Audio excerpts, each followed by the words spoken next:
Lost last week, now trailing Georgia, but the Gators do have destiny in their own hands as they have that head-to-head meeting with the Bulldogs in Jacksonville at the end of this month. Joined as always by Todd Blackledge. Todd, a number of problems these days for the Gators, still without their leading receiver Travis Taylor, their leading rusher in Ernest Graham.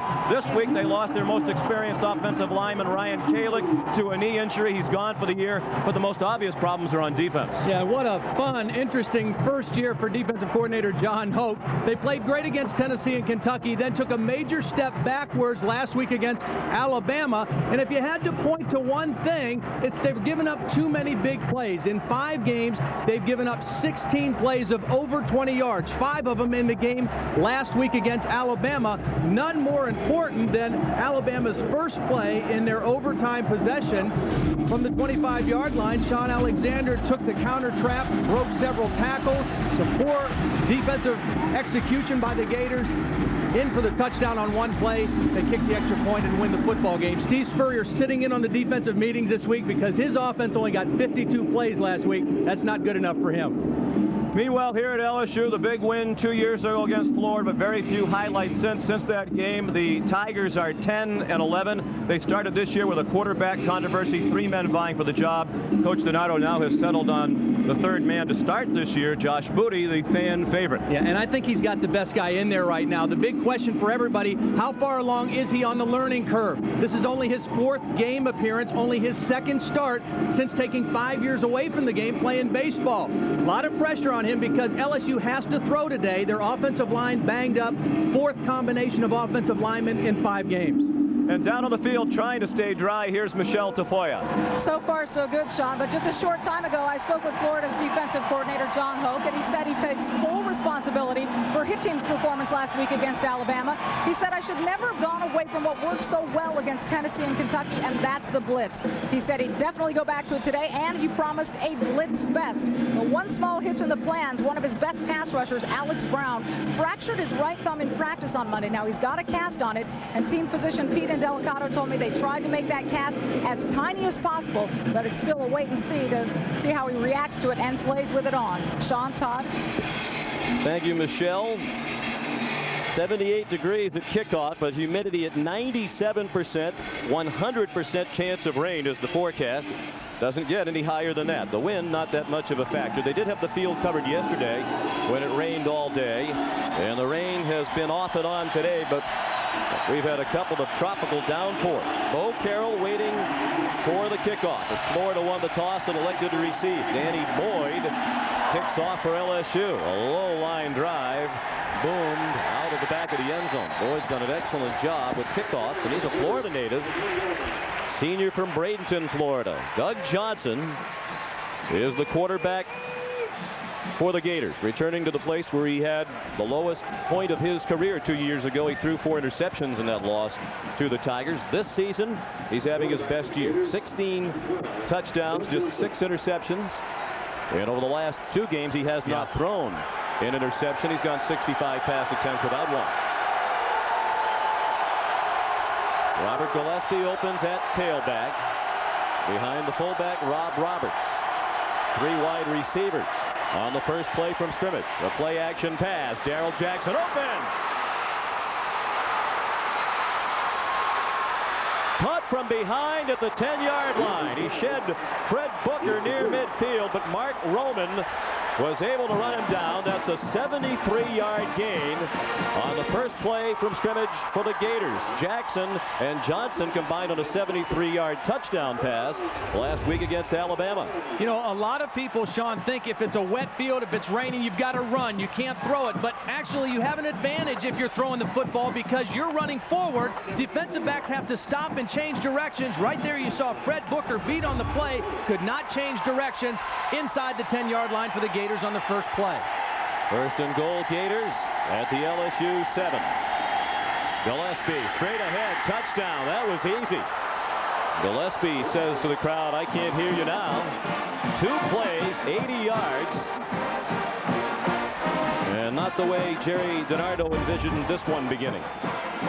Good move in there, running behind the left side. That's where the injury was. Ryan Kalick was the starting left guard. They moved Cooper Carlisle over to left guard, Mike Pearson into left tackle, and that's right where they ran the football for their first touchdown. Jeff Chandler for the extra point, as he missed one in the overtime last week, as Florida lost by that missed extra point. This one's good. And the Gators make an early statement. 7-0 Florida.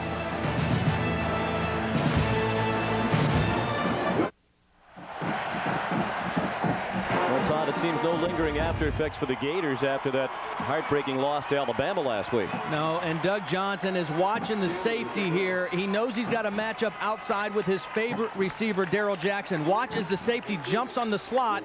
That tells Doug Johnson no help over the top. You've got the whole middle of the field. And again, you see the defender having trouble changing directions. That's why a passing team has an advantage on a wet field as long as they can keep the football dry. Jeff Chandler kicks off. Coming down on the near side to Terrell Myers, the true freshman. And he's out to the 23-yard line, tackled there by Lester Norwood.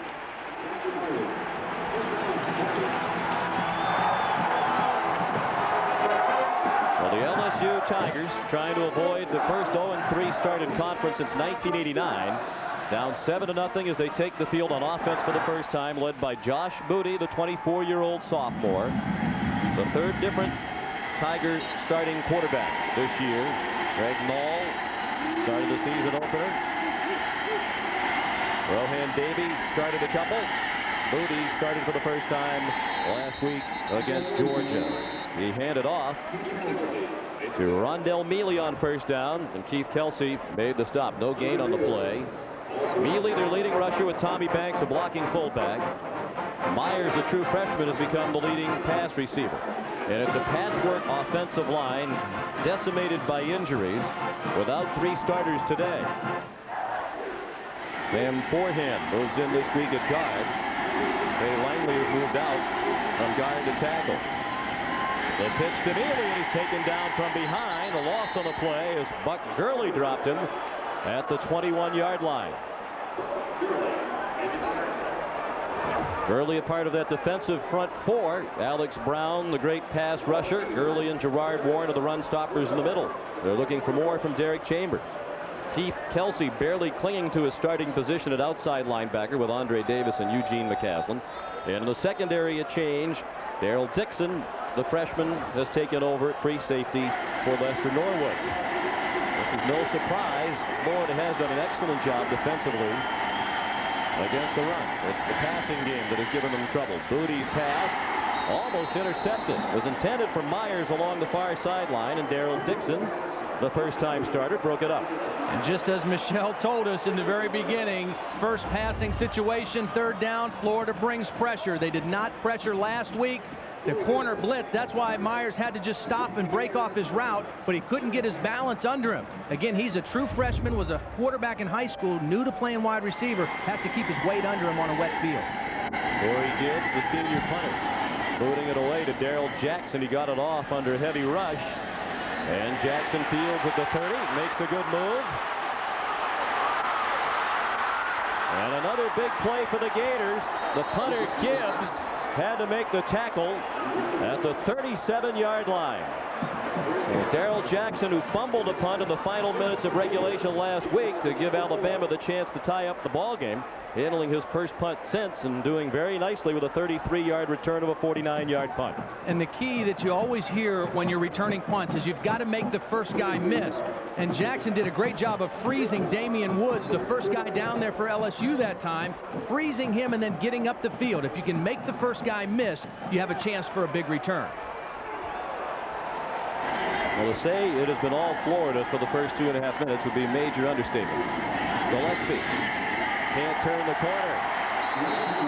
There's the first good play on either side of the ball for LSU. Jeremy Lawrence, the redshirt freshman, he's taken over as the starter at rush linebacker. Theo Williams, who's out with a shoulder injury. What a week Darrell Jackson had in last week. Good and bad. Yeah, good and bad. 3 touchdowns. That was a career high. That wasn't the 75-yarder.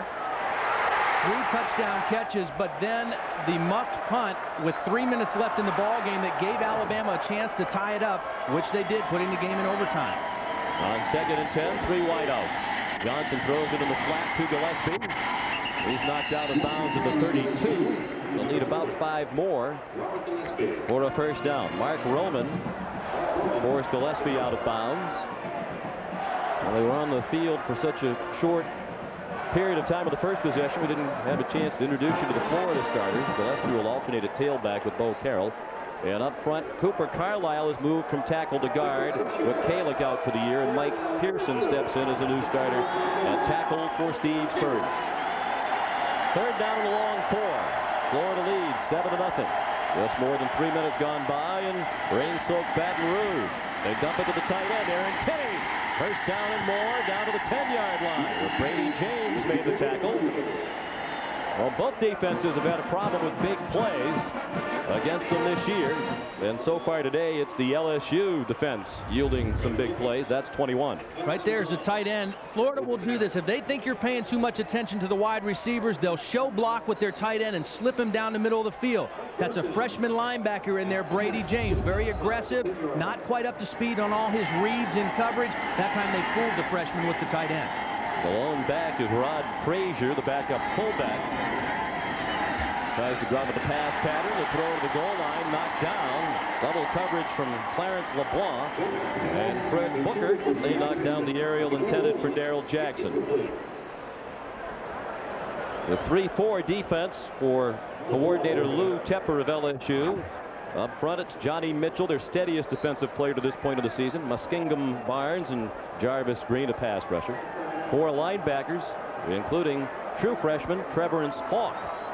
And in the secondary, an improved area of the team this year over last season, with Roman moving from safety this year to corner, and Ryan Clark solidifying the safety spot as Roman is shifted out. 2nd down and 10 from just outside the 10. They can pick up another first down inside the 1. Jackson's inside the 5 before he's driven back again by LeBlanc and Booker. And it'll be 3rd down and 4. Much better in the red zone, scoring touchdowns this season than last season, and we talked about it on previous Gator telecasts. They're a better running team this year. That helps. It really helps when you get in the red zone. You have to be able to run the football. They're better at that, and they're a little bit better at protecting the football. Last year, they turned the ball over in the red zone quite a bit as well. You take a look, 65% touchdowns. That's right about where they've been in the 90s. The last year, 44% when they really struggled to run the football in the red zone. Johnson has all day to throw, incomplete through the hands of Darrell Jackson to the back of the end zone. Trevorance Falk, the linebacker, nearest in coverage, and Jeff Chandler's going to come on to try a field goal. And Florida had 3 wide receivers to the other side of the formation, but Doug Johnson was looking at Darrell Jackson the whole way. He had him, even though it was double coverage, he was going to give his best receiver a chance to get open and make a play. Not a bad throw, really. Throw it to the back of the end zone. Either your guy catches it or it goes harmlessly out of bounds. They're a man short on the special teams unit.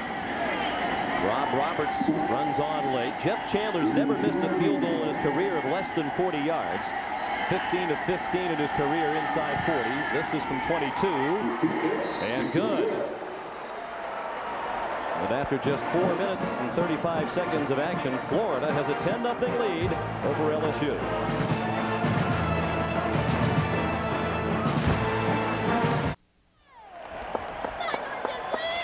Florida Gators trying to avoid losing back-to-back games for the first time since 1992. And they're off to a good start. They request that goal, leading 10-0 very early. Jeff Chandler kicks off for Florida. In the direction of Gerald Myers, Hamlin at the goal line. He found a hole on the near side, delivers a stiff arm, and goes out of bounds at the 31. That's a 31-yard return. Lester Norwood made the tackle. Actually, he's out of the 36, a 36-yard return. Tomorrow, the NFL on CBS is packed with doubleheader excitement. First, many of you will see the Steelers of the Buffalo Bills. In some areas, it'll be the unbeaten New England Patriots taking on the Kansas City Chiefs. Then later, Marino and Manning go head-to-head. The Dolphins battle the Colts. Broncos drop in on the Raiders. Check local listings beginning with Jim, Craig, Randy, and Jerry on the NFL Today. That's at noon Eastern time. Booty throws, caught. by Gerald Myers. The defender, Robert Cromartie, slipped down, got back up and made the tackle, but that's a first down for the Tigers after a 12-yard gain. You know, I really think LSU's only real shot in this game is for Josh Booty to throw it a lot and for them to have a great game, because it's so hard when you've got new offensive line combinations and young guys to get them to be good run blockers. It's much easier to teach them to be pass blockers on the run. They've thrown a couple token runs early in their first possession just to keep the defense honest, but Josh Booty's got to throw the football. Jerry DiNardo says we'd like to be able to run just a little to make it a little easier to pass, but he knows they have to throw with regularity today. Rondell Mealy across midfield for a gain of 3, and we check in with Tim Brando. Sean, there will be a shakeup in the top 5 again this week. First, previously unbeaten Minnesota loses in overtime. Vitaly Pasetsky, a 31-yard field goal. By the way, Dane only 80 yards, had a shoulder injury. And Michigan State beats Michigan 34-31. That's where the shakeup occurs, fellas. Wow. Wow. They must be for real. Nick Saban's got him a real team up there this year. Impressive. Rondell Mealy down to the 46-yard line. You know, you want to try to run a little bit because Rondell Mealy is such a talented player. I mean, if you go completely away from the run, you completely remove him from the offense. So they've got to try to keep him involved. But they just, in the last 2 games, particularly once they've got in conference against Auburn and Georgia, they've really struggled running the football, as you can see. Ran the ball very well against San Jose State and North Texas State when they outmanned people. Last 2 weeks, it's been a real struggle. The last 2 games, Mealy has carried 30 times for 48 yards. They had problems with the snap count there. The ball was snapped, but much of the offense was not moving. Buck Gurley dropped Booty for a loss. Back into LSU territory at the 47. Yeah, you never like when this happens, when the center is the only guy that moves. if anybody else, you'd rather have everybody else move and take a 5-yard penalty if you're a quarterback rather than the center snap and nobody else move. Here's Corey Gibbs on to punt again. Senior from Baton Rouge. High nose-up spiral that takes a good bounce for LSU and goes out near the 15-yard line. He didn't want to give Darrell Jackson another chance. 39-yard punt, no return. The Gators back on the attack, leading by 10 after this.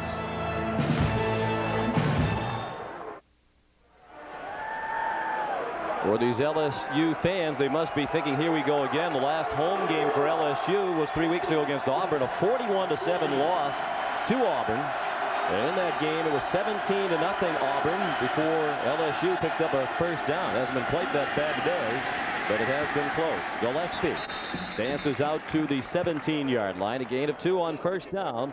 Lionel Thomas made the tackle, and we take a look at our Sun America virtual playbook. Well, Steve Spurrier actually beat me to it because the play this week is Florida's tight end delay.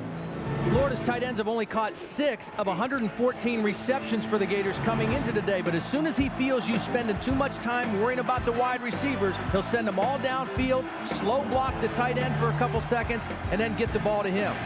Back wide, the pass almost intercepted. Ryan Clark appeared to bat it away as it was intended for Darrell Jackson.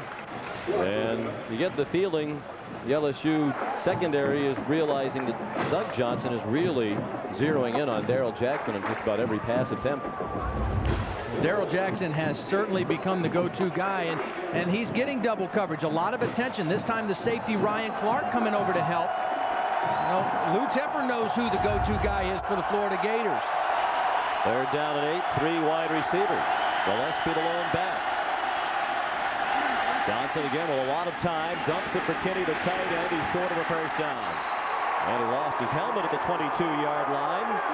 Kareem Mitchell and Brady James combining to take down big Aaron Kinney at 6'6", 272 pounds. There is a flag on the play on the far sideline. Doug Johnson again was looking for Darrell Jackson. That was his primary target. He was double covered. He had to dump it off to the tight end. This was not a tight end delay. This was just an outlet receiver. He couldn't go where he wanted to go with the football. Here's the penalties against Florida. Rogers Redding, the referee. We have an ineligible receiver downfield against the offense. The receiver was covered up. The penalty is declined. Fourth down. Penalty decline, and Florida will punt for the first time. Alan Ryan, the punter. Dominic Davis, the true freshman, back to receive it. Ryan's averaging 42 yards per punt. And really, after that one big play to Jackson, the LSU defense has settled down and played fairly well here. They come after the punter. Ryan hit the deck, and there is a flag thrown where the punter was hit. Dominic Davis across the 40, but they hit the kicker, and the penalty is going to give them a first down. Good punt, too, by Ryan. 52 yards, a 9-yard return. But all that's out the window, and Ryan limps off. He was the backup punter when the year started, but David Wazalewski struggled, and Ryan took over a couple of days in. Well, Robert Royal got a good jump, but he just went right into the kicker. Needs to kind of go off to the side, kind of anticipate where the ball will be hit, rather than going straight at the kicker. And kind of uncharacteristic, the least penalized team in the Southeastern Conference, LSU. Tigers penalized 15 yards. Roughing the kicker. First down. Florida at the 36. Ryan still limping a little bit. LSU, the least penalized team in the conference, coming into today's action, and Florida at the bottom of the list. This penalty gives Florida the first down at the 36. Johnson throws too high, looking for Rashay Caldwell. Mark Roman had the coverage. It was interesting talking to Lou Tepper yesterday, the defensive coordinator. You know, he said most people think Florida's pass offense is really complicated.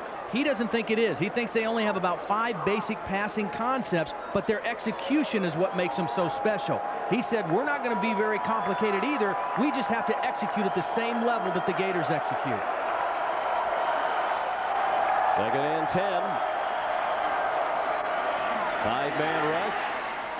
The dump to Frazier, the fullback. He has a first down up to the 48-yard line. Chopped down by Damian Woods, who comes in nickel situation. That's a pickup of 12 for Florida. When we talk about Lou Tepper, he was a lightning rod for criticism last year, his first year here as the defensive coordinator. They had high hopes here at LSU for a big season. They went 4-7. The defense struggled through much of the year, and Tepper took much of the criticism. This year that has died down just a little bit, but they are still the object of much media and fan derision. Gillespie, lots of running room. First down to the LSU 39-yard line. Fred Booker made the stop. Ryan Moore also in on the tackle. First down Gators. Gillespie running the lead draw here, gets a good block by his fullback Frazier, and just a good cut by Gillespie. It wasn't open inside, had good vision to get outside where there was some running room. You throw the football as much as Florida does, draws can be very effective. As linebackers read pass, you slip the draw in behind them. 144 yards of offense to 9. The advantage for Florida. They lead 10-0. Under 6 minutes left in the first quarter. Gillespie has it go through his hands and almost intercepted. Lionel Thomas had a shot at it as the ball bounced off Gillespie and went straight up in the air. That's the kind of play LSU needs in this game, Sean. They need to get a couple gifts from Florida. This time Gillespie just a little careless trying to catch the football, doesn't look it in all the way, gets into his shoulder pads, and then he does a nice job of knocking the ball down, not letting Thomas come up with the interception. Good reaction by Gillespie. He was here 2 years ago as a high school student when LSU upset Florida. He was here on an unofficial visit to LSU. He was planning to go to LSU. He's from Hattiesburg, Mississippi, only a couple of hours away. Johnson dumps it off to Gillespie. He's collared by Brady James at the 33-yard line. Gillespie said he took his last recruiting visit to Florida really just to make the trip. Spent a little time on the Florida campus, and once he was there, he fell in love with the place, changed his mind, decided not to come to LSU, to go to Florida instead. Must have really loved it, because I mean, to be here on that night and celebrating on the field, said he was actually in the locker room after the game, and still be swayed enough to go to Florida. He must have had a great visit. He said, I tried to rip down the goalpost with the rest of the LSU fans, but I couldn't get close enough. There were so many people trying to take care of that task. 3rd down and 4. At the LSU 33. Full blitz. And they don't get there. And Gillespie's wide open again. Well, you have a big problem, Todd, as Gillespie goes down to the 21 when you come with an all-out blitz and you don't get anywhere near the quarterback, and that's happened a couple of times to LSU. So let's check in with Tim Brando in New York. Sean, remember Mississippi State in the driver's seat in the West, not having to play Georgia, Florida, or Tennessee, but trailing 16-3 at Auburn. Matt Wyatt, the backup quarterback, hit C.J. Sermons. Since this touchdown, Auburn's taken a safety, is punting with 50 seconds left, and up 4. It would be a shock if they won. It certainly would. I think they've already had some shocking success this year. That big win we talked about here at LSU. Johnson, a low throw. Jackson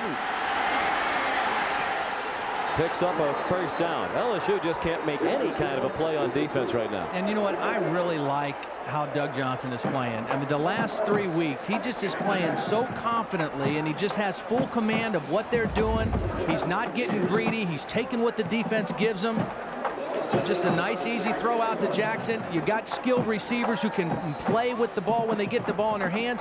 Get them the football, let them make plays down the field. You don't have to throw the ball downfield to get big plays. Throw it short, let them do the work. 1st down from just outside the 10. They could again pick up another 1st down very close to the goal line. 11th play of the drive. Gillespie banged down, lost the football. LSU ball. Muskingum Barnes and Clarence LeBlanc put the hit on, and Jarvis Green recovered the fumble, the 2nd in as many weeks by Gillespie. He had a big fumble against Alabama last week. Muskingum Barnes was there, and Ryan Clark, the free safety, came up and made a big lick at the end of the play. Number 2, Ryan Clark, came like a shot. Good contact on Gillespie, and the ball came out. Watch Ryan Clark come into the picture. That's where the fumble's caused, when Ryan Clark makes contact. Larry DiNardo waiting for his defense to make a play, and finally it did. Rondell Mealy gets nothing. Gator defense swarming, led by Arpege Roll, the true freshman, backup defensive lineman. Well, Gillespie on the phone to the press box, probably with the running backs coach, Buddy Tevens, his 1st year on the Florida staff, the former Tulane head coach. You know, he's doing some good things, running it and catching it, but he's got to protect the football. Steve Spurrier has very short patience for guys that do that on his offense. Wants you to make plays, but you better protect the football. Cody, after play action, eludes the rush and throws it away. 3rd down and 11 upcoming. Incomplete. Intended for Terrell Myers. 3rd down. Haven't seen much of the shotgun yet for LSU. That's basically the set they worked almost exclusively out of against Auburn, a lot of it out of Georgia. And again, I really think that's going to be LSU's best opportunity, is for Booty to be in the shotgun throwing the football. Right now, Jerry DiNardo choosing not to use it too much this far back in his own territory. 3 wide receivers. LSU last in the conference in 3rd down conversions, and this is a long one with 11 yards to go. Booty back into his own end zone, throws the deep ball, and he is almost intercepted. Off the shoulder pads of Todd Johnson. Myers was open for a moment running down the seam, but by the time the ball arrived, Johnson had time to close the ground and knock it down. Even though Josh Booty is 24 years old and has some maturity, he's still a young quarterback. This time, he throws it off his back foot. He's too worried about the rush rather than standing in there and making the throw. He's very lucky there because he threw the ball too far towards the middle of the field, not enough out to the sideline. Corey Gibbs gets it off a booming kick. What a punt this is. All the way back to the 31-yard line goes Bo Carroll. And he returns it across midfield. A 22-yard return of a 61-yard punt by Gibbs. And again, Florida will begin with excellent field position. That's the longest punt of Corey Gibbs' career. Monday on CBS. The King of Queens is ready to be a godparent, but his wife says no. Who's going to win the battle for the baby? An all-new King of Queens Monday on CBS.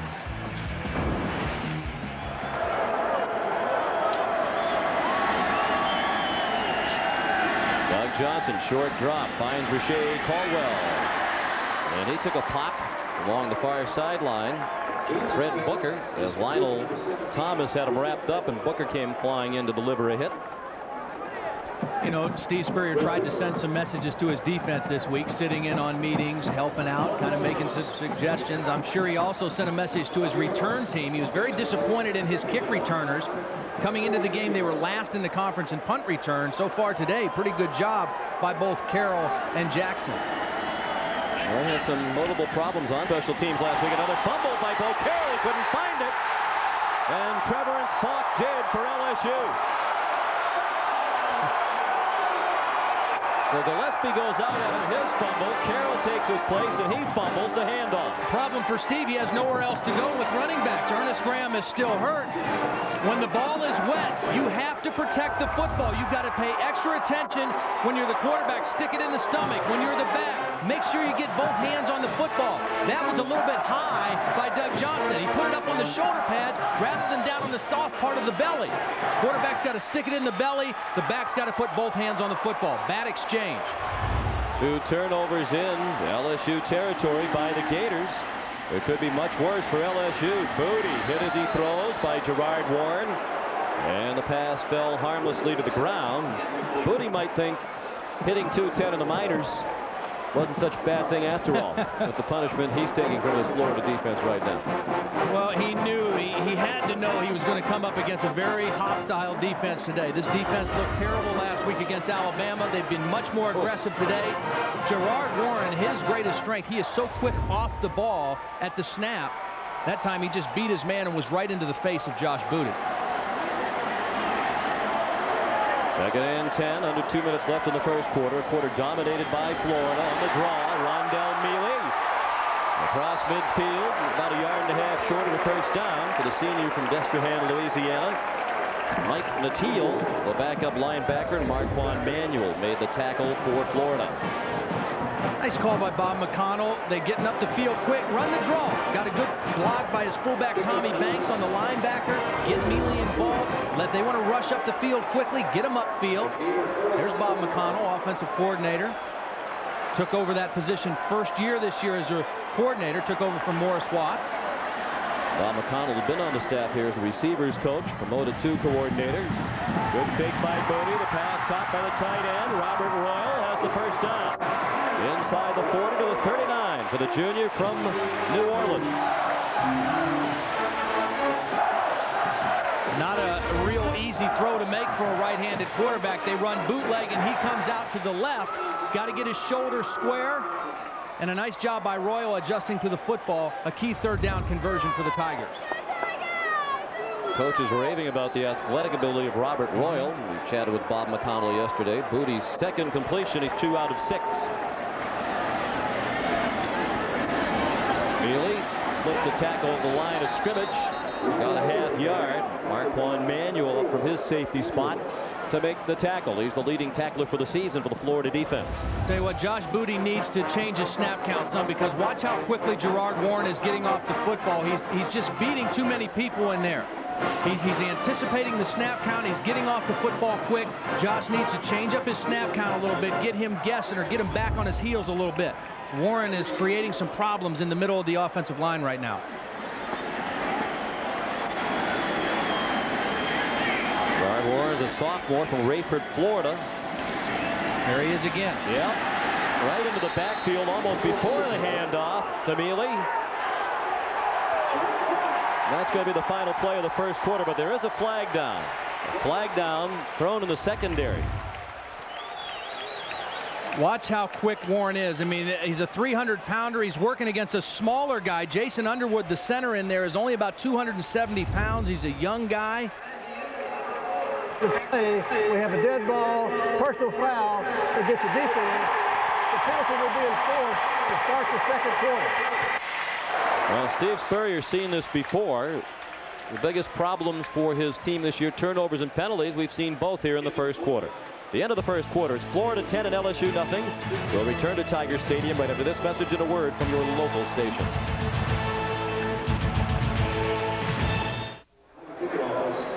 The LSU defense around line coach Joe Cullen on the sideline. Trying to prepare for their next stint on the field, but right now it's the offense trying to get the first points of the game for the Tigers. After the big Florida personal foul penalty, the ball to 28 of the Gators.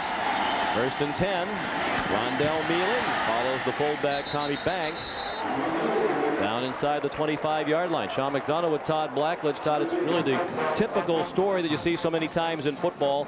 One team dominates and leads 10-0, but the other team has to feel like, hey, given the way it went, it's not so bad. And LSU has to feel a lot better than the last time they were at home against Auburn, because in that game, they turned the ball over 5 times in the first half. That enabled Auburn to get the big lead early in the ball game. This time they're right in the game, and thanks to a couple penalties by the Gators, they're definitely in scoring position right now. Second and 6. Total yardage in the first quarter, 177 to 21 for Florida, but here's plenty of yardage for Mealy as he spins down to the 10 with a first down. Thaddeus Bullard made the tackle after a gain of 13. Here's Tim Brando. Fellas, we said it would be a shock if Auburn won, and now Auburn's in shock. Matt Wyatt, with seconds remaining, hits Matthew Butler out of Tara High School in Baton Rouge, Louisiana. That was the winning touchdown, and in the West, Mississippi State in the driver's seat. Remember, their schedule much easier than that of Alabama's. Back to Baton Rouge, Sean and Todd. Wow. Alabama off this week. Well, we've seen some close games in the SEC so far this year. And it has Ole Miss and Tennessee coming up the next couple of weeks. Thaddeus Bullard runs down Mealy after a short gain to the 9-yard line. LSU having a little success running the football, and they're doing it running to the left side. The only place where there's any stability on their offensive line is with their left tackle Lewis Williams and their left guard Alcindor Jackson. Those are the only 2 guys that have been consistent in there and been healthy. And right now, Mealy finding a little bit of running success running on that left side. Very light rain falling now. 11 carries, 27 yards for Rondell Mealy. He needs 75 yards today to reach 2,000 for his career. Number 8 all-time in rushing at LSU. On the delay, Mealy leveled at the line of scrimmage. Maybe even a loss. Keith Kelsey and Andre Davis. And I believe it was Davis who delivered the big hit, the sophomore from Live Oak, Florida. There are the numbers we spoke of. 8th in rushing, 7th in rushing touchdowns. With 1 TD today, he'd move up into a tie for 5th on their rushing touchdowns list. Of course, the last 3 years he's played behind Kevin Falk, LSU's all-time leading rushers, now in the NFL with the New England Patriots. On 3rd down, the throw incomplete. Looking for Mealy. Marquand Manuel saw that coming. And it's probably a good thing for LSU that it wasn't a completion. A lot of confusion that time by LSU. They were actually trying to substitute 4 players right before the snap here. They stayed with regular personnel and tried to get the football to Mealy, but pressure from Alex Brown forced the early throw from Josh Booty, and it brings up the field goal attempt. From the true freshman from Lafayette, Louisiana, John Corbello was 3 for 3 last week at Georgia. The first time LSU had 3 field goals in a game since 1995. Moving along the line of scrimmage, plenty of contact and a flag down. Gerard Warren came across. Question is, was he drawn over the line?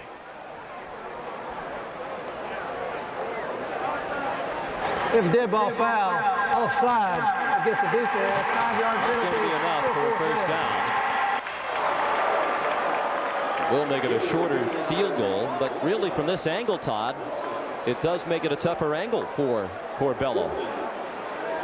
Yeah, you never like to give away yardage and give away penalties, but you're right. It does make the kick maybe a little bit tougher. Again, with the wet weather, the key is the snap and the hold here for LSU.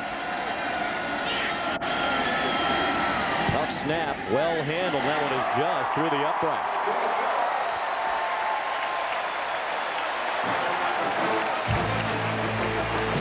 LSU's on the board in the second quarter.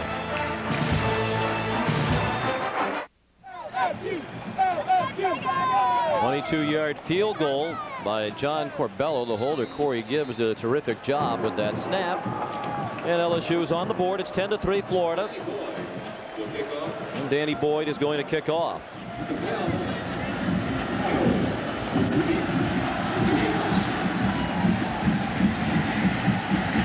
Good kickoff, very high, and about 5 yards deep in the end zone. Bo Carroll comes out and has a huge hole in the middle of the field. One of the fastest men in the country. Forget about it. That's going to be 105 yards. Officially, it'll be 100. Touchdown, no flags. Bo Carroll, the 8-time track All-American, takes it the distance. Sean, you mentioned it. This was a great kick by Danny Boyd, high and deep, but poor coverage by LSU getting out of their lanes coming down the field. That thing opened up. Nobody even laid a hand on Bo Carroll as he rode all the way to the end zone. You've got to be disciplined running down the field in your coverage lanes. LSU got out of whack on their discipline, and Bo Carroll took it to the house. Jeff Chandler who had the extra point. And it is good. So that matches the longest kickoff return in Florida history. It's the third time they've had a 100-yard kickoff return. Jack Jackson and Pat Reed, the others to do it. 17-3 Florida.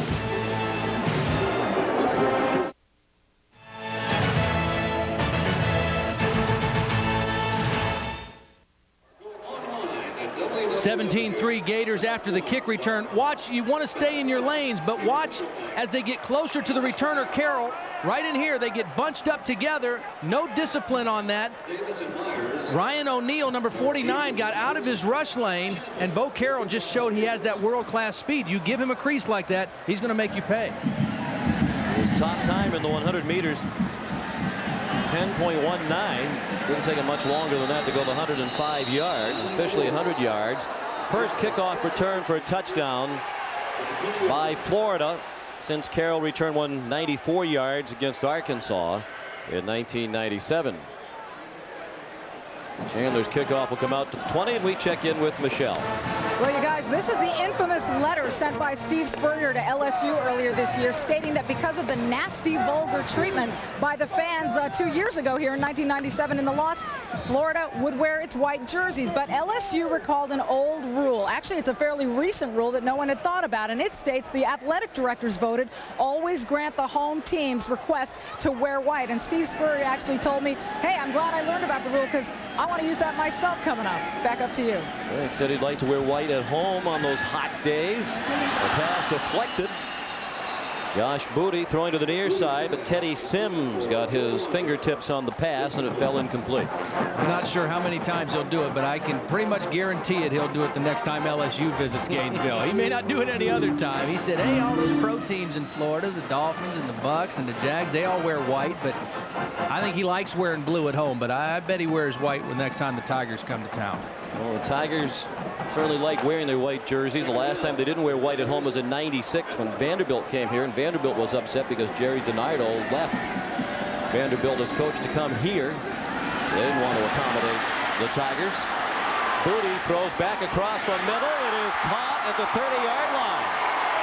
Caught by his brother Abram Booty, the junior from Shreveport, with Benny Alexander in coverage.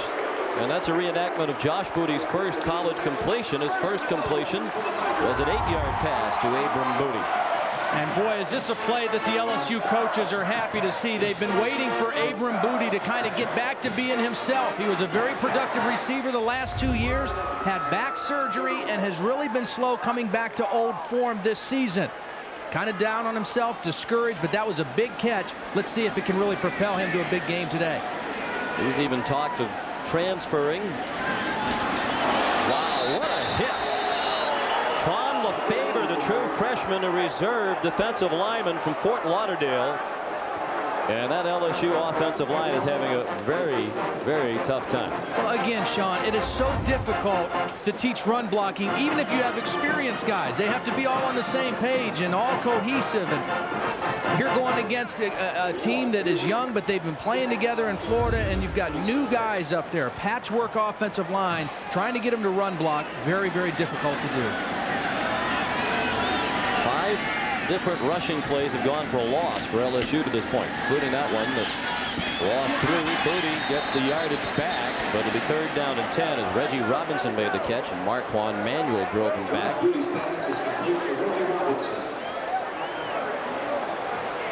They've had a lot of problems here with injuries.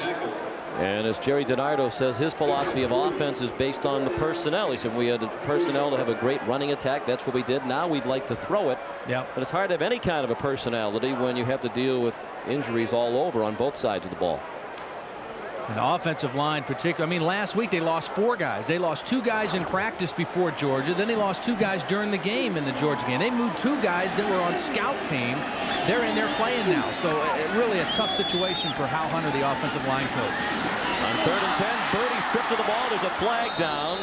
The Tigers recovered the fumble. John Underwood, the center, fell on the ball.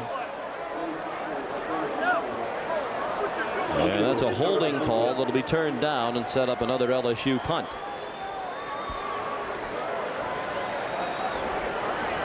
Good pressure on the inside. I think Josh Booty just lost the football. Thaddeus Bullard gets pressure on the inside, and watch as he tries to step up. The ball just hits his fullback, Tommy Banks, who was trying to protect for him. Just not a very good job protecting the football. Again, it's wet, it's slippery. You've got to take extra precaution in covering the football. Corey Gibbs to punt. Thomas Dunson, the snapper. Darrell Jackson. Again, Gibbs just got it off, and it's a good punt. Taken and bobbled by Jackson, but recovered by the Gators. Robert Davis knocked the ball out.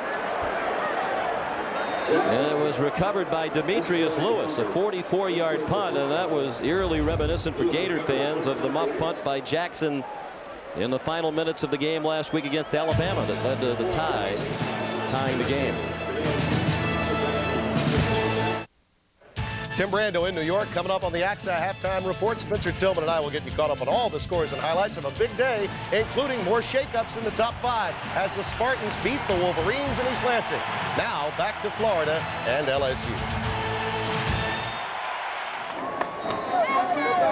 And that's a big score for some of those SEC teams trying to get back into the top 5, back into the national championship picture. Teams like Florida and Tennessee.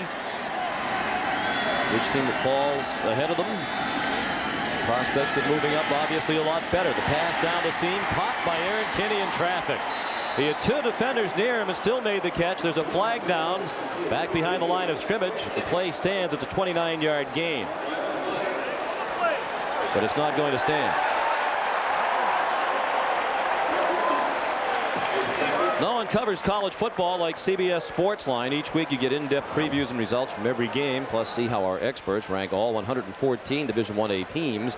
It's all at cbs.sportsline.com or on America Online. Enter keyword CBS Sportsline.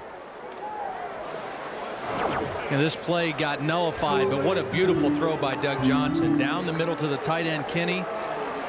Again, I made the point earlier, I am really impressed with how Doug Johnson is playing. They didn't win last week against Alabama, but the Arkansas game, this ball game, the Alabama game, and the way he's playing so far really just looks confident out there. You can see it in his eyes. I mean, he knows where he wants to go with the football. He's not forcing the ball. He's not getting greedy. And he was looking forward to coming back here to Baton Rouge and race the memory of that tough performance 2 years ago. Aaron Kinney dropped the pass. It'll be 2nd down and 10. 9:11 remaining, and 20 rather. 9:11 remaining in the second quarter. 17-3 Florida. So what Doug is doing right now is he's showing great patience because LSU's playing a lot of zone. They're dropping people, and when he reads zone, he's dumping it to the backs or he's trying to get it to the tight end. When he feels the pressure, when they go to man-to-man, that's when he's trying to get the football downfield. And in years past, Doug Johnson was always trying to get it downfield, throwing into coverage. He's not doing that so far today. 2nd down and 20. Short pass to Gillespie, tackled immediately by Brady James, a very talented true freshman. West Monroe, Louisiana, one of 7 different true freshmen to play for LSU this season. And Lou Tepper was raving yesterday about Brady James' acceleration. And you saw it on that play. He closed the ground very quickly to tackle the receiver, Gillespie. Lou is very high on him. He says he's had, you know, close to 20 linebackers that have gone on to play in the NFL, and he thinks if this guy keeps progressing, he's a true freshman, but he's got that kind of acceleration and the ability to make big plays that it takes to make it to the next level. 3rd down and 16. Out of the shotgun. Johnson had to get rid of it. Pass caught for a 1st down. Darrell Jackson, the big reception. Out to the 43. Clarence LeBlanc made the tackle, but that LSU defense yields in a situation when it really cannot afford to. 3rd down and 16, and they allow a gain of 22. When a quarterback is in a groove, what he does is he feels the pressure and sees the coverage. When a quarterback is struggling, he's looking at the rush and he no longer can see downfield. That time, Doug Johnson knew he had pressure coming right in his face. He stayed right with it and made the throw, knowing he was going to get hit at the end of the play. 111 yards receiving now for Jackson, whose 4th straight 100-yard game. Gillespie, the ball carrier, and Lionel Thomas made the stop. So Darrell Jackson having a phenomenal season. Has already surpassed his combined totals of the previous 2 years with his work this season. And when Travis Taylor comes back from the ankle injury, and they think that might be next week against Auburn, what a tandem they're going to have. Look out. And your quarterback's playing with confidence. 2nd and 8. Here comes the blitz. It's dumped off to Kinney, and he's close to another 1st down. Appears to have it in LSU territory at the 46.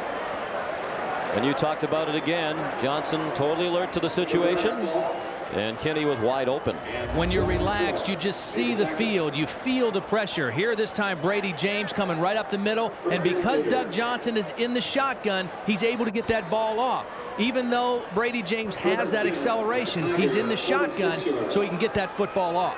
He's under center. He's got no chance on a play like that. The shotgun buys him extra time. Aaron Kinney had 3 catches for the year entering today's game. He's had 3 in the 1st half today. Aaron's the son of John Kinney, who was an All-American linebacker at Marshall. Johnson's pass too high, thrown over the head of Jackson along the near sideline. They had 2 men in coverage. Aaron Kinney's had an interesting history. Played basketball a couple of years on the Florida basketball team. Back in high school, he was the sports editor for their high school paper in Ashland, Virginia, an honors student, and a very good blocker. Hasn't been a frequent target in the passing game until the last couple of weeks, and he's bouncing back from a neck injury. Did not play at Kentucky. That's why he's wearing that padding you see behind his head. 2nd and 10, the delay to Gillespie. 1st down, down to the 33-yard line. Ryan Clark and Fred Booker made the stop, but Gillespie picked up 13. And he now has 39 yards, rushing on 7 carries. And Trevorance Falk grabbing at his elbow or forearm, coming off.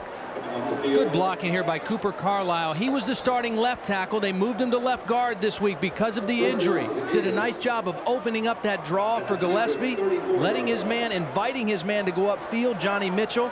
A new position for Carlisle, but playing very well in there today. Ernest Graham, their leading rusher at the beginning of the year, was going to be the focal point of the run game, had surgery this week to relieve some fluid in his leg as a result of that deep thigh bruise. Here's Taylor Jacobs, the true freshman. His 1st career reception, the 1st reception today, 4th of his career.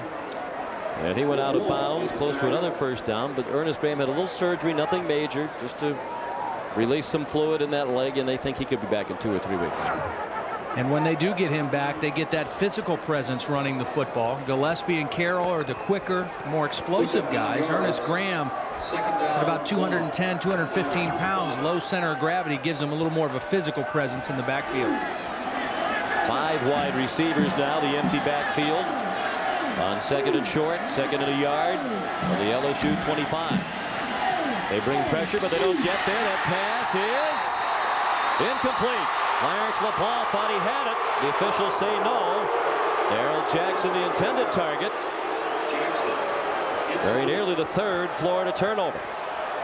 Well, LeBlanc is able to make a play here because he's so big. He's 6'3", and he's got long arms. He's able to extend in front of Jackson.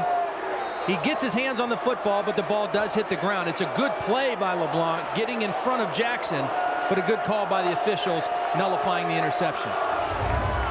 Clarence LeBlanc, the senior from River Ridge, Louisiana, in his 3rd year as a starter. Timeout called by Florida with the 10th play of the drive upcoming. To be 3rd down and 1. Florida leads 17-3 in Baton Rouge.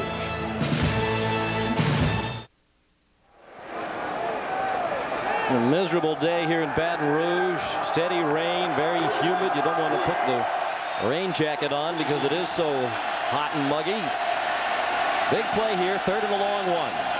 Just inside the 26. Gillespie has the first down. Charles Smith pulled him down.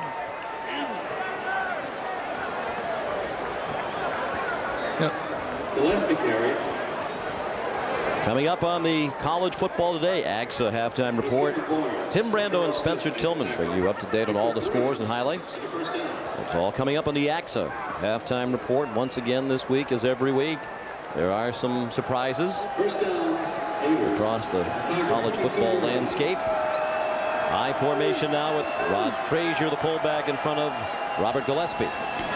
Gillespie straight ahead down to the 20-yard line. The ball came out, but the officials are ruling Gillespie down. It looked like Kenyatta Walker got it back anyway. Here's Tim Brando for a baseball update. Sean, watch the reaction of Matt Mentai, the closer for the Diamondbacks. He knew it. Todd Pratt in for Piazza with that swollen thumb, goes deep in the 10th, and the Mets beat the Diamondbacks by a final score of 4-3. Game 1 of the National League Championship Series will be in Atlanta Tuesday night by virtue of the Braves winning over Houston. The division rivals will go head-to-head for the right to go to the World Series. Bo Carroll back into the backfield now. 3 wide receivers all to the left on 2nd and 8. Here's the blitz, and finally they get to Doug Johnson. The first sack, and Johnny Mitchell has it. Back at the 28-yard line. Team leading 4th sack for Johnny Mitchell. And the big difference here, why did LSU get to him? He's under center. He's not in the shotgun. He can get help from Bo Carroll, but that's it. By the time he gets into his drop, James is there. Other LSU Tigers are there. If he's in the shotgun, he's able to stay away from that pressure and get rid of the football. Here's the previous play. It looked like it was a fumble, but Kenyatta Walker recovered for Florida. 3rd down and 16. They converted one of these a moment ago. Down the seam, intercepted. Too high for Darrell Jackson. Here's Clarence LeBlanc looking for blockers. And down at the 25-yard line. Tackled by Cheston Blackshear. First interception thrown by Johnson in 3 games. Really the first bad decision that he's made. Again, it was Brady James getting pressure on the inside. James is going to get into the quarterback, and the safety is going to be waiting. Doug Johnson feels the pressure. He wants to just try to get rid of the football. He thinks he has single coverage, but there's a safety sitting back in the middle. LeBlanc makes the interception. That time, Doug Johnson got occupied by the rush of Brady James and didn't read the coverage correctly. First interception of the season for LeBlanc, his 6th career pickoff. The first interception for Johnson in 88 throws. Bodie hit as he throws, and it's incomplete. He managed to get the ball off despite the hit by Mike Nattiel, the true freshman backup linebacker, the nephew of Ricky Nattiel, the former great wide receiver at Florida, who went on to the Denver Broncos. He put the hit on. Booty able to throw a forward incompletion. Now, again, I can't stress enough, as we look at Doug Johnson, he still makes bad decisions at times. He's a 3-year starting quarterback. Josh Booty, this is only his 2nd start. He was away from the game for 5 years. A lot of this stuff is still new, reading coverages, picking up blitzes. He's got some maturity, and he's got a lot of talent, but he's still got a lot to learn and a lot to see in the SEC. Came off the bench in the second game of the season against North Texas. It was his first football game action since he was in high school in 1993. His pass again incomplete, looking for Reggie Robinson, with Marquand Manuel in coverage. Booty tried a couple of times during his 5 years in the Florida Marlins organization to get out of that baseball commitment, come back to football, but the Marlins, out of high school, drafted him the first round, gave him a $1.6 million bonus, and they told him, if you want to go back, give us the money back. Right. And by then he had spent it on a number of things. Some of it obviously went away in taxes. He couldn't do that. He was back a little bit later than he would have liked. Actually enrolled in school in '97 thinking he would get out of the baseball commitment then, but he could not. Warren with a heavy rush. Booty throws, and it is caught. What a catch by Jarrell Myers, the freshman, right at the 50-yard line. A gain of 25 and a first down. This was kind of a wing and a prayer for Josh Booty because he was under duress again. Watch the pressure, and Booty's going to throw this off his back foot, hoping his guy can make a play. And again, we see the wet field. The offensive player has the advantage because he's moving forward. The defensive guy, Cromartie, tries to stop, make a play on the ball, loses his footing. Big completion for the Tigers. Myers was a high school quarterback at Houston, Texas last year at this time at Madison High School, but they did recruit him as a wide receiver.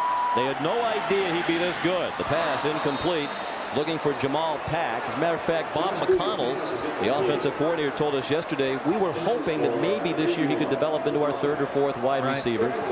But with injuries to others, the loss of Larry Foster for disciplinary reasons, who had been their leading returning receiver, Myers thrown into it, and boy, has he been terrific. Now 26 catches for the year.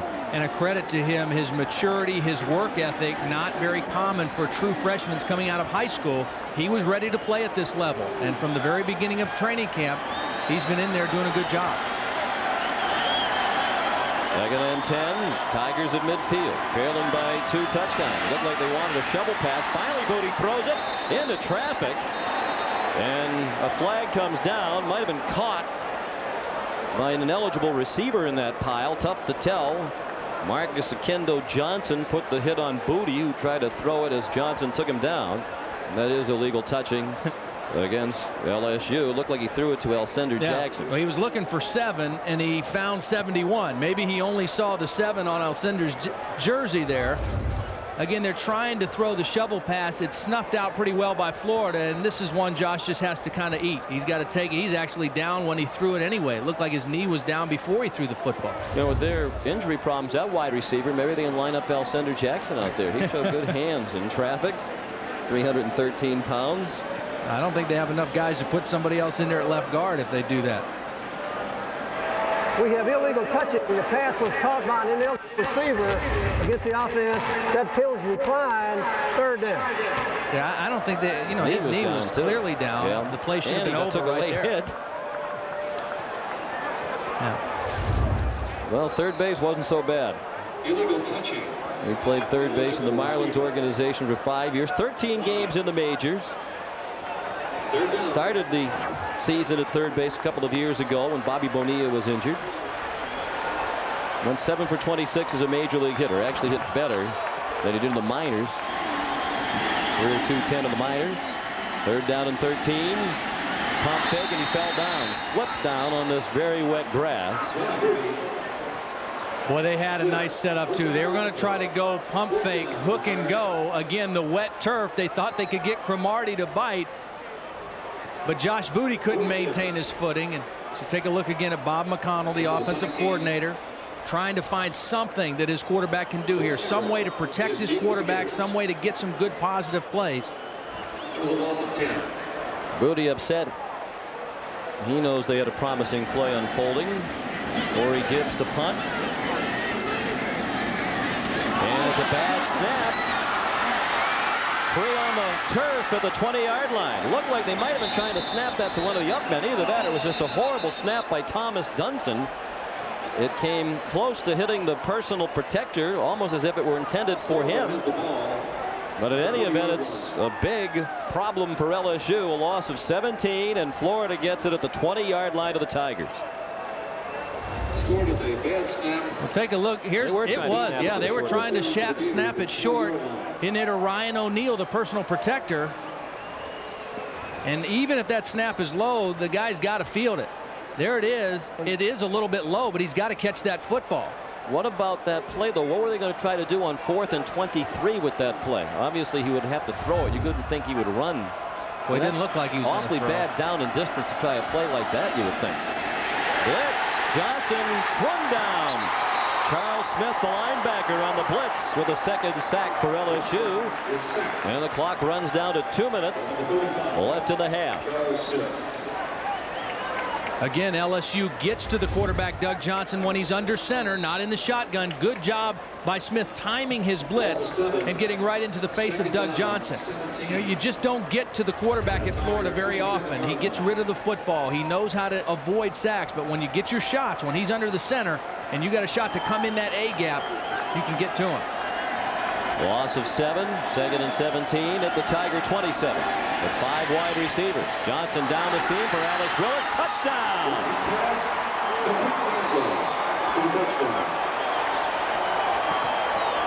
Alex Willis scores for the Buccaneers.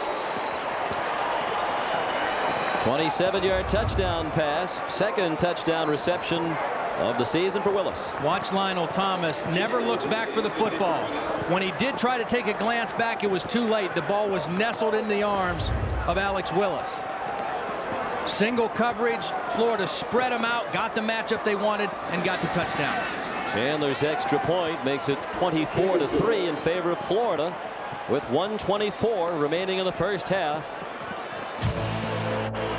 in Baton Rouge.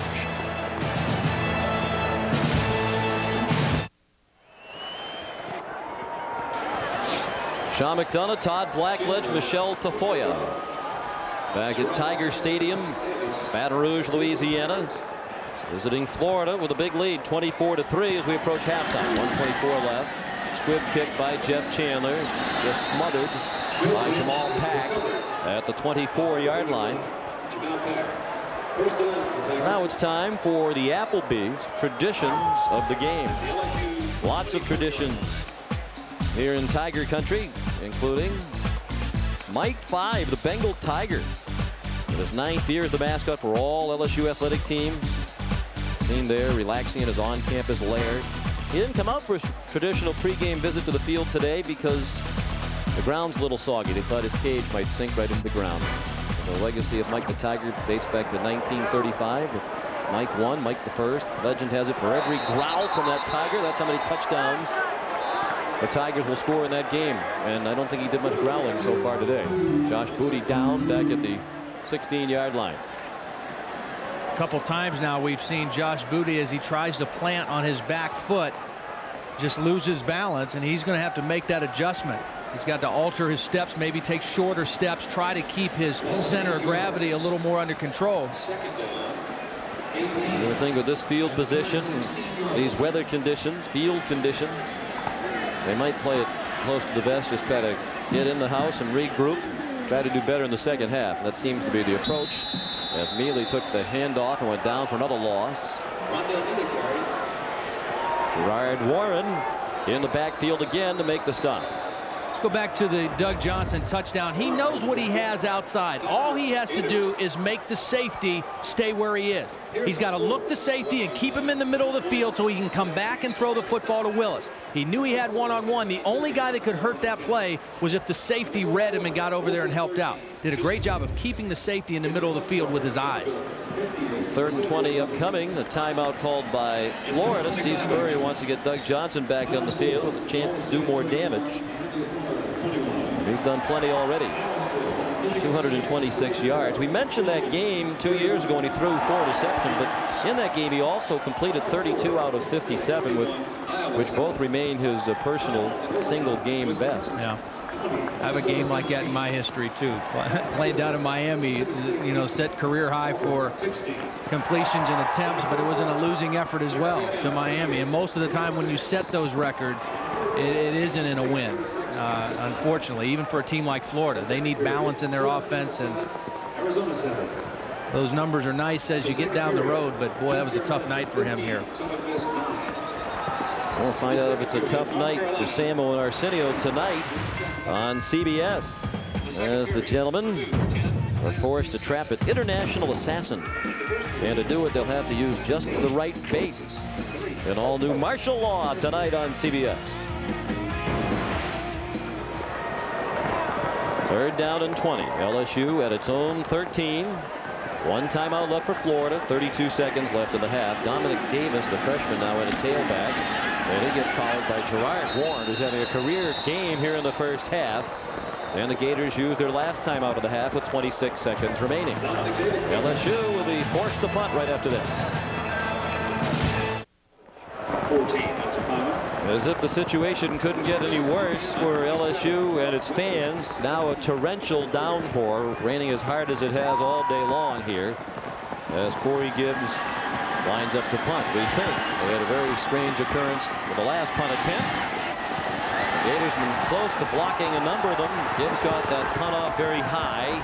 The Gators let it bounce, and it takes a great roll for LSU down to the 37-yard line. So again, good work under pressure by Gibbs. That's a 50-yard boot. And the Gators have 13 seconds remaining and no timeouts. Gibbs a little upset there. Alan Ryan got roughed. It was a similar looking situation. Gibbs went down at the end of that kick. No flag.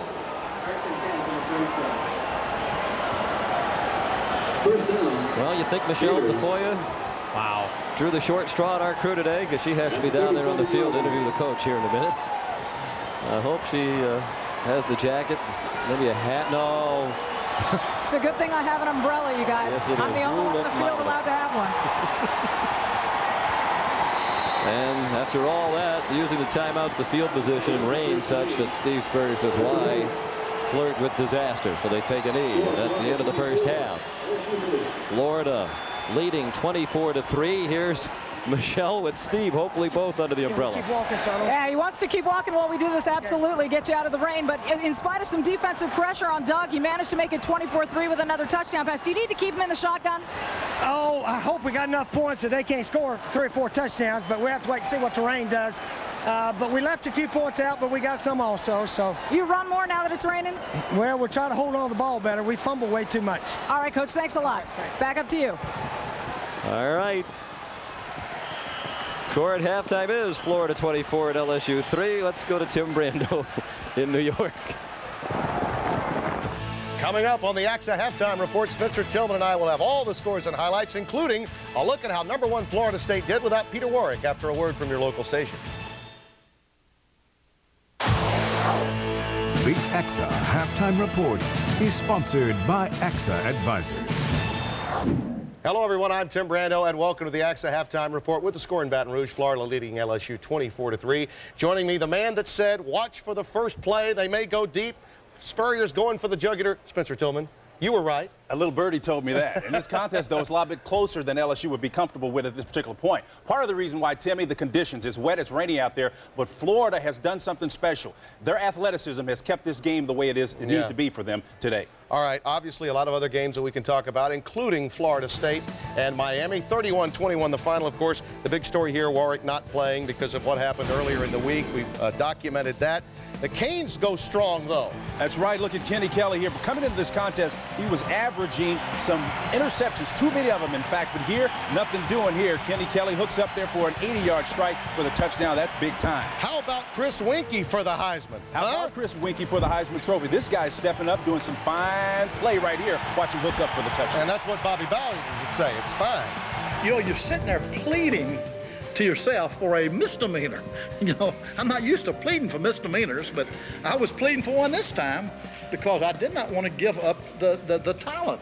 But when it came down the other way, that really shook me. Angry is not the word. It's terribly disappointed in their judgment.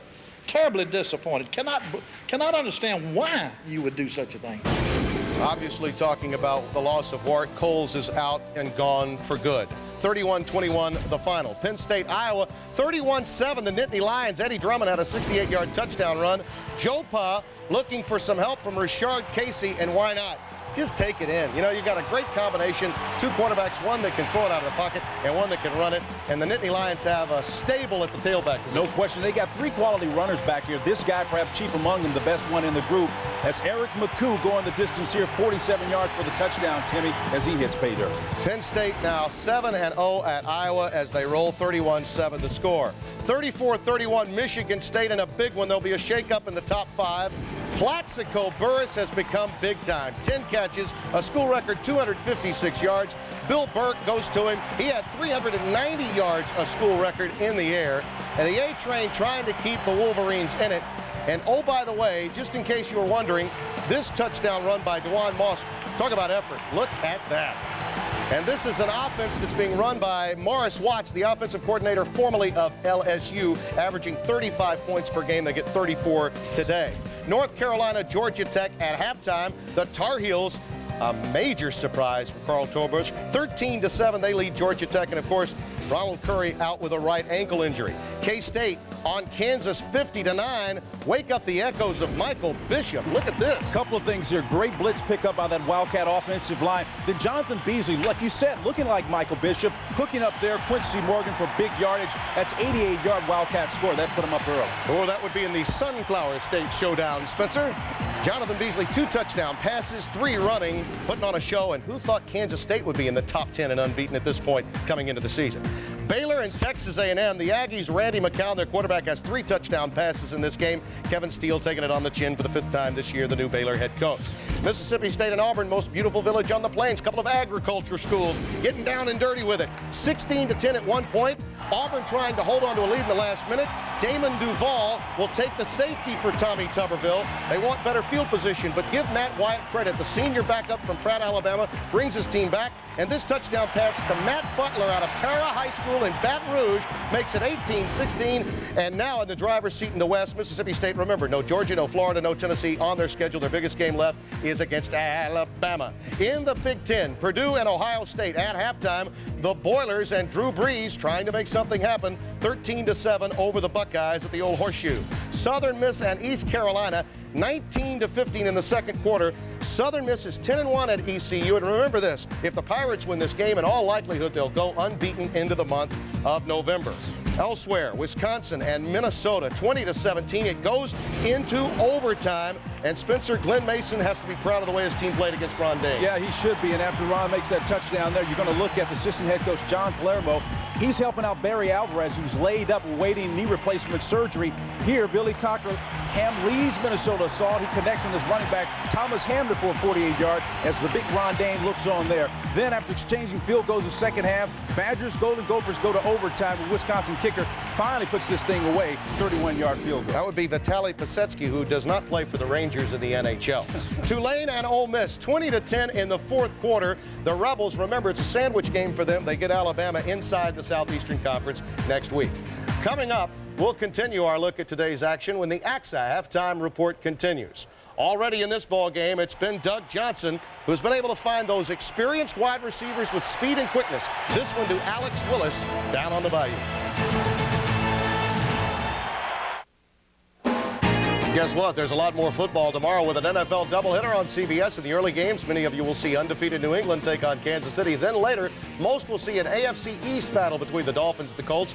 It all begins at noon Eastern with Jim and Craig, Randy, and how does Jerry Glanville say? Hey, darling. I thought he'd say, yeah. The NFL today beginning at noon tomorrow. Welcome back to the AXA Halftime Report. Tim Brando along with Spencer Tillman. Let's get back to the scoreboard now, bring you up to speed on so much that's going on. Who wants to win the Pac-10? Will somebody answer that question for me? Arizona leading 10-7 in the second quarter. Keith Smith has a 57-yard touchdown run at quarterback for Zona. Oklahoma, Texas, the State Fair game. My State Fair is a great state fair, and your alma mater's up. You better believe it. They're doing it because the coaches brought in that stun and gun version. Yeah. Actually, it's the stun and done, make it Oklahoma style. That's right. Bobby Stoops, the old coach of the defense for Steve Spurrier. And Kentucky, South Carolina. It's been a tough week, obviously, for Lou Holtz. The good news is the prognosis on his wife, Beth, after cancer surgery is good. This is the bad news, of course. Dusty Bonner, 23 of 34, 266 yards. Also with this touchdown run. Hal Mummy has got it going on. James Whalen had 9 catches, 119 yards, the tight end for Kentucky. 30-10, the final. Boston College, another one of those pretenders rather than contenders. They get their first blemish, 24-14. BC had won 7 of the last 8 meetings. Now, Maryland and Wake Forest in the ACC. Look at this. The Terrapins get it done. Ben Sankey had a couple of touchdown runs in the game.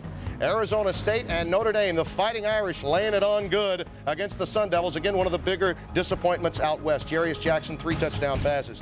Air Force and Navy, 19-14. Hey, you love to watch Fisher DeBerry's clubs year in and year out get it done the old-fashioned way. That's right. Everybody's passing the ball these days. But, Timmy, I'll tell you, there's still a place for that option game. And when it's working, Mike Thiesman demonstrates it can work extremely well. 53-yard touchdown run there.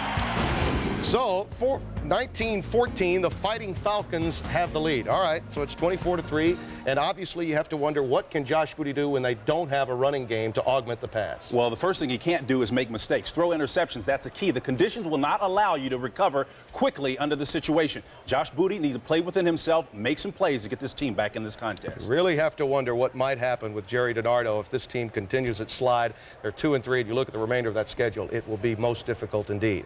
Coming up, the second half of Florida and LSU. Thanks for watching, and enjoy the rest of the game. The AXA Halftime Report is sponsored by AXA Advisors.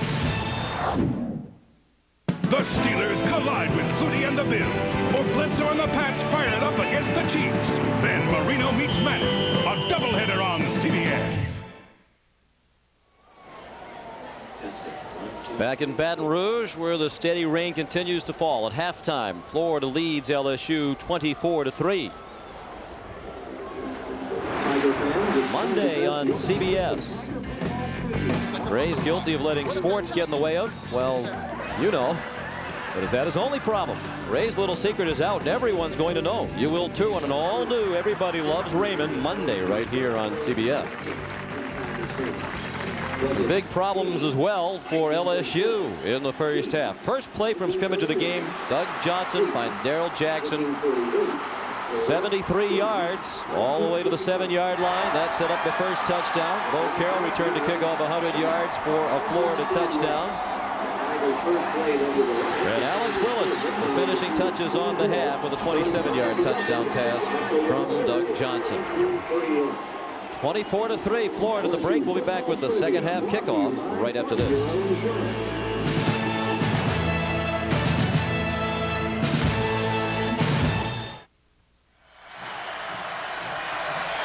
Back in Baton Rouge.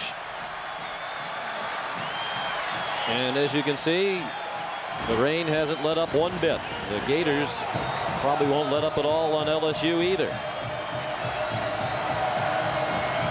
Jeff Chandler will kick off for Florida. Rel Myers, Dominic Davis back deep. Puddles and standing water all over the field now. Here's Myers. Tackled by Lester Norwood out at the 33-yard line. But that's just one big play for LSU. Obviously, the Tigers need many here in the second half, and they really didn't have any. An unbelievable number of total yards in that first half for LSU. Yeah, 35 plays, 32 yards. You can say, well, it's a wet field, sloppy conditions, but Florida played on the same conditions. They had 37 plays, 251 yards. So just a very difficult offensive effort for LSU. And again, the offensive line really a problem for the Tigers. How about what the band had to slog through on the way off the field after the halftime show? Water almost knee-deep behind the benches. That pass is caught by Reggie Robinson. Is complete. Just a moment ago, Michelle Tafoya spoke with Jerry DiNardo. Coach, some pressure on Doug Johnson, and you were able to force a couple turnovers. Some good things, but how do you score given the weather? Well, our kick game has really hurt us, and we got to max protect an offense to try to get in the throw game with them. But the offense got to move. The defense did a better job getting the ball back. Thanks, Coach. Gain of 6 on the first play from scrimmage. On the completion to Robinson. Dominic Davis, the true freshman, taken down by Marquand Manuel. Very short game. They'll need 2.5 for a first down. And we look at the halftime stats. You mentioned the number that jumped out the most. The total yardage, 251 to 32. Yeah, and again, you know, Florida did a nice job, I thought, when they won the toss. They elected to take the ball first. A lot of times you see teams want to play defense first, especially on the road. But Steve may be anticipating the weather was going to get worse, get his offense on the field first, get some momentum, and they certainly did that in the first half. Dominic Davis remains the tailback and shifts out into the pass pattern. Jump ball incomplete. Davis battling Marquand Manuel. They each had an equal shot at it. And here comes the punt unit on 4th down at about 2.5. Manuel broke it up. 4th down for the Tigers. Steve Spurrier is trying to figure out which defense is the real Florida defense. What a roller coaster ride in terms of the quality of performances. The first 2 games against, you would think, weaker opponents, Western Michigan and Central Florida. The defense was terrible, particularly the pass defense. Then it was very good against Tennessee and Kentucky. Awful again last week against Alabama, and very strong today against LSU. Fair catch by Bo Carroll of Corey Gibbs, 44-yard punt.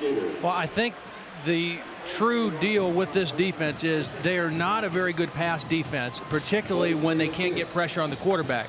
When they're pretty good is when they can get pressure on the quarterback, and of course LSU hasn't given them much challenge at all, running or passing today. But when they can pressure the quarterback, they're pretty decent. But when they have to play a lot of zone and they can't get to the quarterback, their linebackers are not dropping into zones real consistently and confidently, and Andrew Zhao lit them up last week against the zone defense. They're much better when they're aggressive.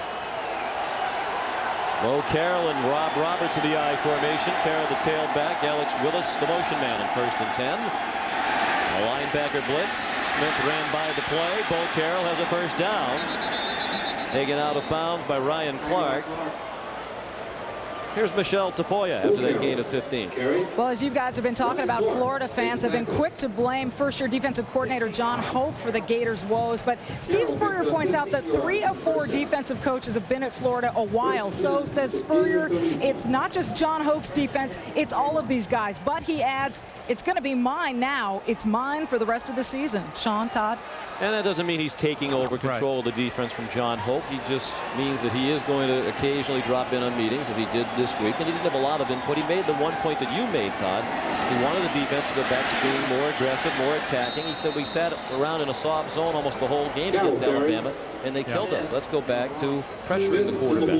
And the other thing you got to remember too, you know, we've seen these guys for a couple weeks, and we know firsthand this is a new group of players this year. They graduated everybody from their defense, and with young new players, they have a couple good games like Tennessee, like Kentucky. Young players have a hard time dealing with success sometimes. They rest on their laurels a little bit. They don't maintain the same intensity week in and week out, and that's, you know, that came back and stung them last week. Bo Carroll gained 10 more in the first down out to the 41. Then he hobbled off. Of course, they're shorthanded at tailback with Ernest Graham's injury. Gillespie's back in. And he spins ahead for a couple to the 43. Charles Smith made the tackle. Seems the Florida approach right now with the weather is we have a big lead. If we don't make any mistakes, we should win the game with ease. Let's just run the clock. Run the clock, maintain some intensity. Let's still try to do some good things. And right now, working on that running game.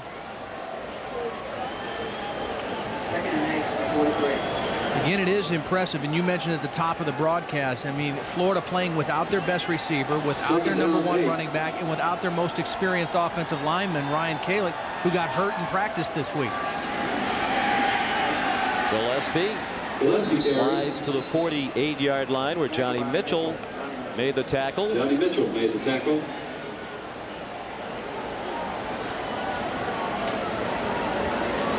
Gators under Spurrier 76-2 when they outrushed the opponent. One of those 2 losses was last week when they did a very good job throughout the game against Sean Alexander. Boy, didn't Alexander make the big plays when Bama really needed it. Every time they needed a big play, throwing or running or catching, he was the guy. I mean, he was the guy that got the ball to and showed you why he's a Heisman Trophy candidate.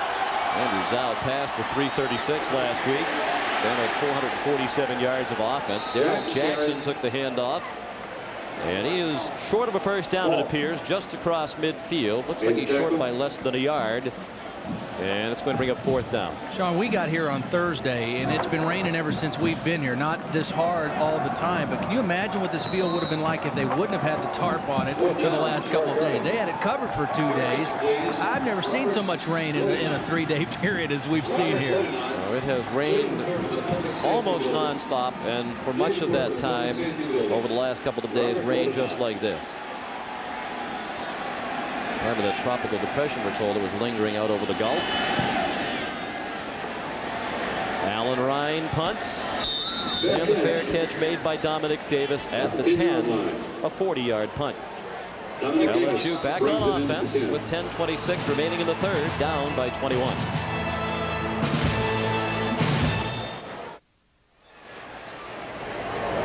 Well, if you've ever wondered what it would be like to spend the day in the shoes of one of our CBS Sports cameramen, that's what it's like.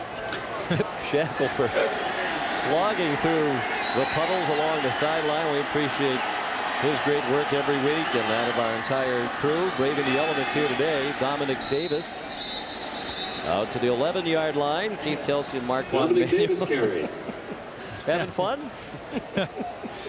Boy, you got to tip your hat to him and all our crew, and also these bands. I'll tell you what, that's an A+ performance. Both bands performed at halftime in the middle of this torrential downpour. That's a strong performance here in the SEC. Did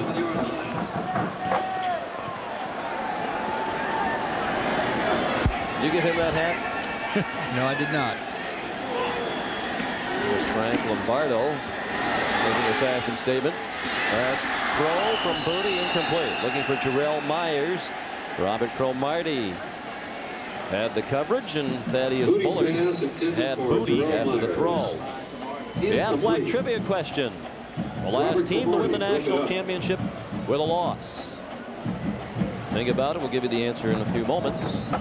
I could have it again this year, the way everybody's dropping in the top 10. Michigan a loser today.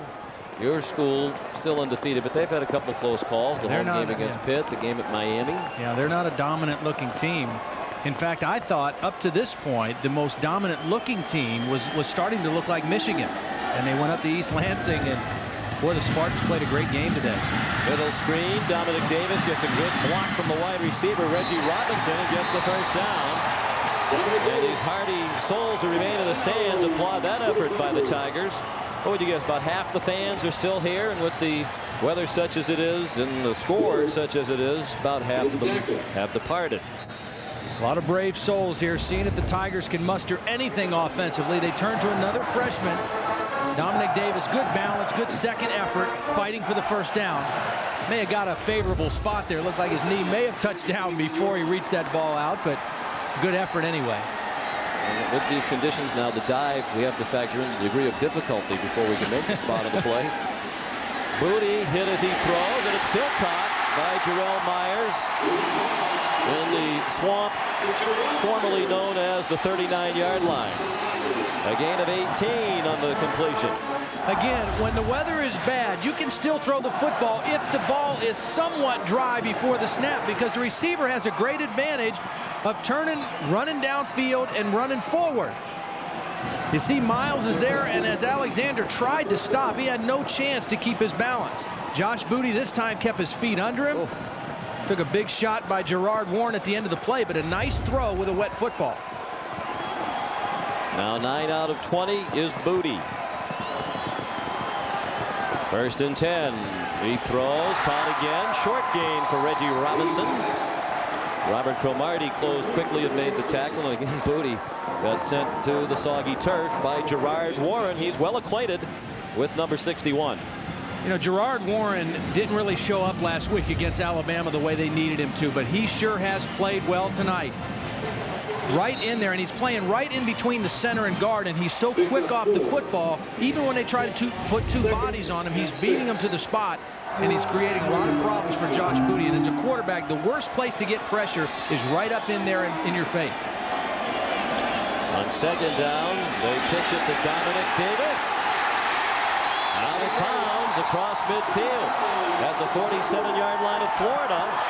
Robert Cromartie knocked him out, so an impressive drive That's an 11-yard gain against John Hope's defense. Again, the most consistent spot of this offensive line has been the left side. Lewis Williams, the left tackle. Alcindor Jackson, the left guard. That's the way they're running. They also got Joe DiMaggio, the tight end over there. Power football, running the sweep behind their two most experienced offensive linemen. Well, a few sustained marches for LSU today. 1st and 10. Move from their own 10 into Florida territory. Davis doing the bulk of the ball carrying, with Mealy ineffective again in the first half. Mealy had a knee injury in the spring. He's had a hip injury lately, and you wonder if that combined with the patchwork offensive line is causing some of his inability to rush.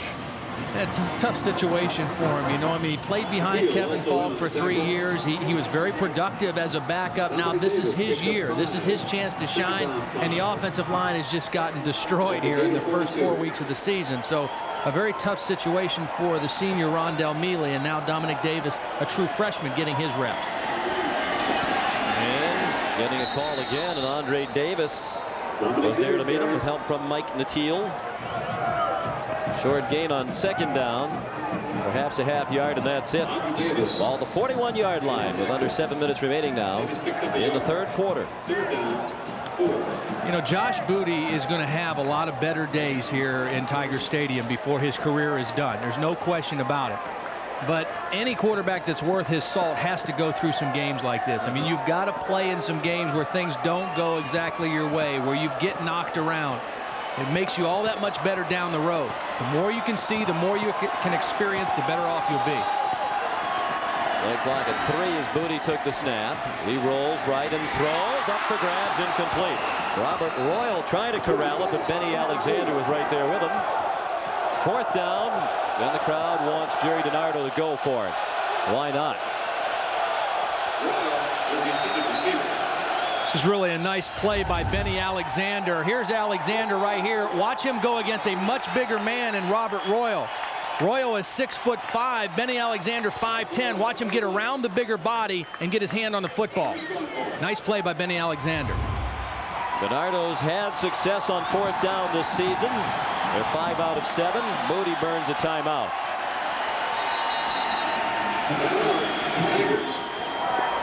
Fourth down and 4 for LSU. When we come back, the Gators lead 24-3 in the middle of the 3rd quarter.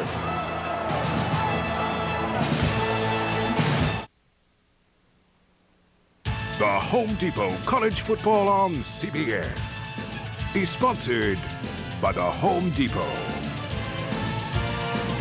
Midas,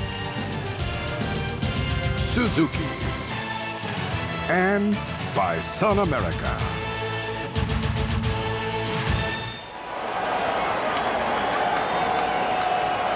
Fourth down and 4 for LSU at the Gator 41-yard line. After the timeout, 2 wide receivers to the right. Dominic Davis lined up in the eye behind Tommy Banks, the fullback.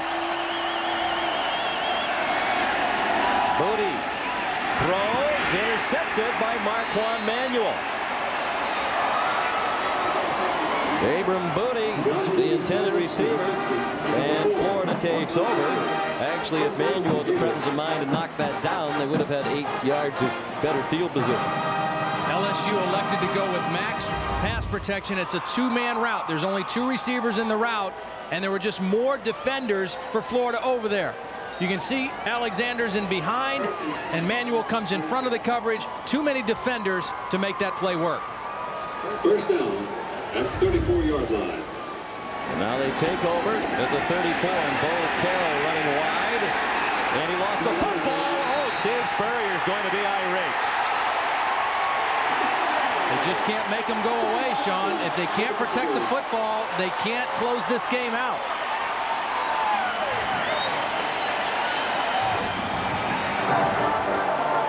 Charles Smith recovered the fumble. Second time that Bo Carroll has put it on the ground. Ryan Clark knocked the ball out. 4 turnovers, and Spurrier is irate. That's the second fumble that Ryan Clark has caused. Here he comes, number 2, into your picture. Gets his helmet right on the football. When it's wet, you just have to keep both arms on the football. Give up a couple extra yards to make sure you keep the football. Steve knows it. His young running backs haven't quite figured it out yet today. Lua doesn't have anywhere else to go without Ernest Graham. They're using both Gillespie and Carroll, and both the fumble. Booty with the throwback. It stayed in the air just a bit too long, and Marquand Manuel knocked it down. Robert Royal was open, but it seemed like it took a very long time for the ball to get there, and Manuel closed the ground. Josh Booty's pass. Well, here's Manuel right here. Keep an eye on him as the tight end goes down the sideline. He's going to stay in good position. Marquand Manuel does a nice job on this. He gets deep, and he's playing two defenders right there, two receivers, gets over to make a play on the football. Robert Royal maybe could have come back and tried to just jump for the football. He kept running, and that allowed Manuel to get in and make a play. 2nd and 10 at the 34. Play action pass by Booty, and it is caught. And then it squirts out of Reggie Robinson's hands, and he got it back. Marquand Manuel had the coverage. 18 yards on the gain. And Booty is a warrior. There's no question about that. Under attack all day long by this Florida defense, but he's hanging in there. And under these wet conditions, making very good throws. And Robinson on this play did what Royal didn't do the last play. He stopped and came back for the football. Watch him stop, shield the defender, and protect the football. Nice job by Robinson adjusting to the football. You wonder what the pattern was there for LSU with two wide receivers almost right next to each other as the ball arrived. Myers nearby. There's Warren again to say hello to Booty. Well, they can't be drawing him up in the dirt because it all get washed away. They wouldn't be able to see it. Equipment violation against the offense. That's a charge timeout. Oh, boy. The referee was not specific about what the violation was. Penalized with a charged timeout because of an equipment violation. I'd be curious to know what this is. Show up your Tigers fan. We'll try to find out from the field. Get 4 exclusive Tigers athletic check designs. And as they explained it to Jerry DiNardo, let's answer our athletic trivia question. We asked you the last team to win the national championship with a loss. And the answer, the University of Florida, the Gators, in 1996. You know, I think this penalty, and this is silly if it is, but I think it was either Josh Booty's jersey being out, or he didn't have the right kind of towel on, or his towel was too big or too long. I don't know, but it appeared that it maybe was his jersey. Let's ask Michelle. Well, guys, I've been talking to the officials on the sideline. The best that they can tell me is that the call has something to do with, yes, a part of equipment or the uniform being unkempt. It was suggested to me that somebody's chin strap was undone, but no one would say who. Back to you. We'll see if we can find out a little more. 5.5 minutes left in the third. That leaves LSU now with just one timeout. They burned one a moment ago before the 4th and 4 play. And now this one goes by because of the equipment violation. 1st and 10. It also might have thwarted a little bit of momentum after the big play. Dominic Davis inside the 15. A true freshman from Breaux Bridge, Louisiana.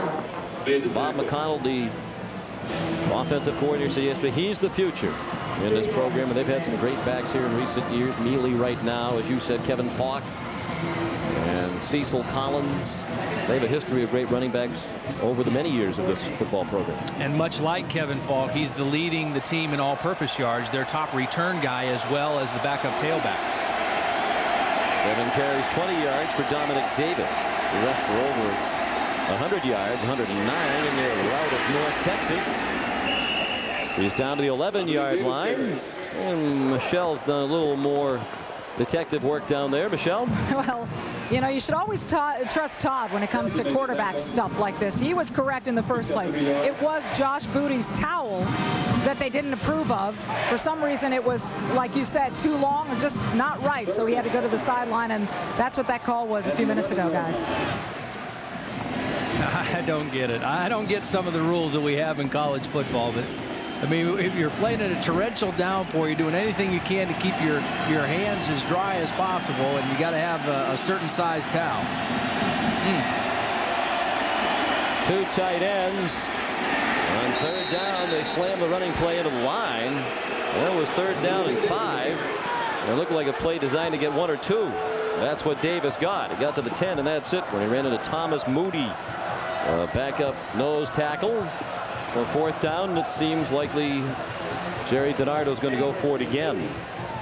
They threw an interception moments ago on a 4th and 4. Got the ball right back on a Bo Carroll fumble. You know, if you know you're going to go for it and you know you're in 2-down territory, I don't know why you wait until 4th down to throw the football. You've had some success running, but if you know you're going to go for it on 4th, throwing on 3rd's a little easier because you know you got 1 more down. You expect Florida to come after Booty.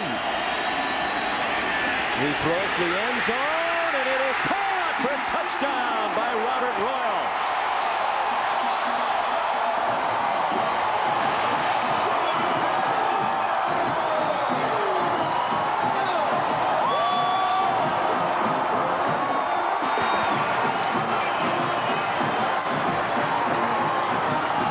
Huge 4th down play. This is Robert Royal here. It's 2 tight ends. He's going to run to the post. The other tight end out in the flat, and Josh Booty, thrown off his back foot, is able to get enough on it for the touchdown. The extra point good for John Corbello. And LSU has scored its first touchdown of the game. And a flicker of hope on the LSU sideline. It's 24-10 Florida.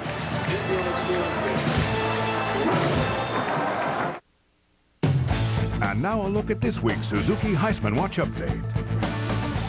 Tim Brando, along with Spencer Tillman here in New York. And, you know, given the news out of Tallahassee this week about Peter Warwick, the Heisman race is wide open. Yeah, it's wide open now. One of the biggest benefactors, this guy right here, Big Ron Dane, 25 carries today, 80 yards, had a touchdown. Not particularly stellar numbers, but they get the job done thanks to an overtime field goal in the end. A couple other guys to benefit. Sean Alexander, Drew Brees has got to be back in it, and little Joe Hamilton becomes a bigger factor now as we watch the big guy run and stem. He did have a shoulder injury that cost him a couple of series. For more information on the Suzuki Heisman Watch, log on to cbs.sportsline.com.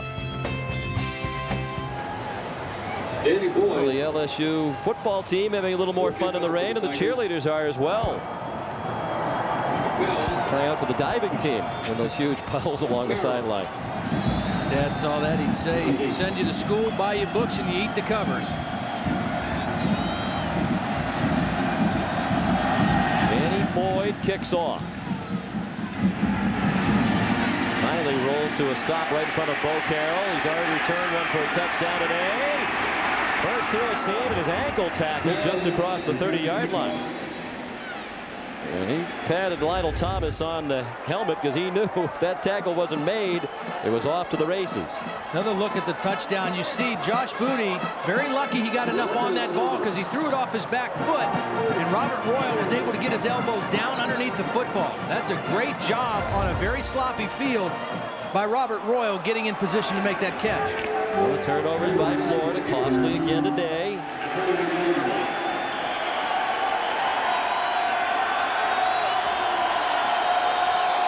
3 minutes left in the third. A 2-touchdown edge for Florida. They've kept it on the ground with the lead here in the second half, and they do again with Gillespie, who slides out to the 37. Todd, I can't help to think back to that very strange, apparent fake punt on 4th and 23 late in the first half by LSU. It seemed a very strange time to try it based on the weather conditions, the down in distance. And it led to, position on the field. It led to a Florida touchdown. That's a very big play right now. And almost to the point, it was so strange that you don't even know what actually went on, whether it was a called fake punt, whether there was a mix-up with the personal protector, whatever it was, it turned out to be a very, very disastrous play. Gillespie running left, taken down short of a first down. 2 flags are thrown. Gillespie about a yard shy of the first down marker. I think they're going to get Rashae Caldwell blocking downfield, the wide receiver, for a hold. You know, the thing you worry about if you're Steve Spurrier when you come out to start the second half, we heard him going in. He said, hey, we hope we've scored enough points that they can't come back and beat us. Well, the rain's starting to slow down, and his team's intensity was not the same when they started the third quarter as it was when they played in the second quarter. Again, a young team, a lot of new players. You've got to maintain the intensity, and right now they've got to find a way to get that intensity back. And regardless of the outcome today, Todd, if Florida continues to play like this, the turnovers, the penalties, with the schedule they have left, they're not going to get away with it week after week. 26-yard line after the walk-off. Now the line of scrimmage. 2nd down and 16. 2 minutes left in the 3rd. Over the middle for Kinney, and he is upended immediately by Thomas Dunson, the sophomore from Spring, Texas. He was a starter much of last year. He plays about 50% of the downs, alternating in that inside linebacker position with Trevor and Spawn.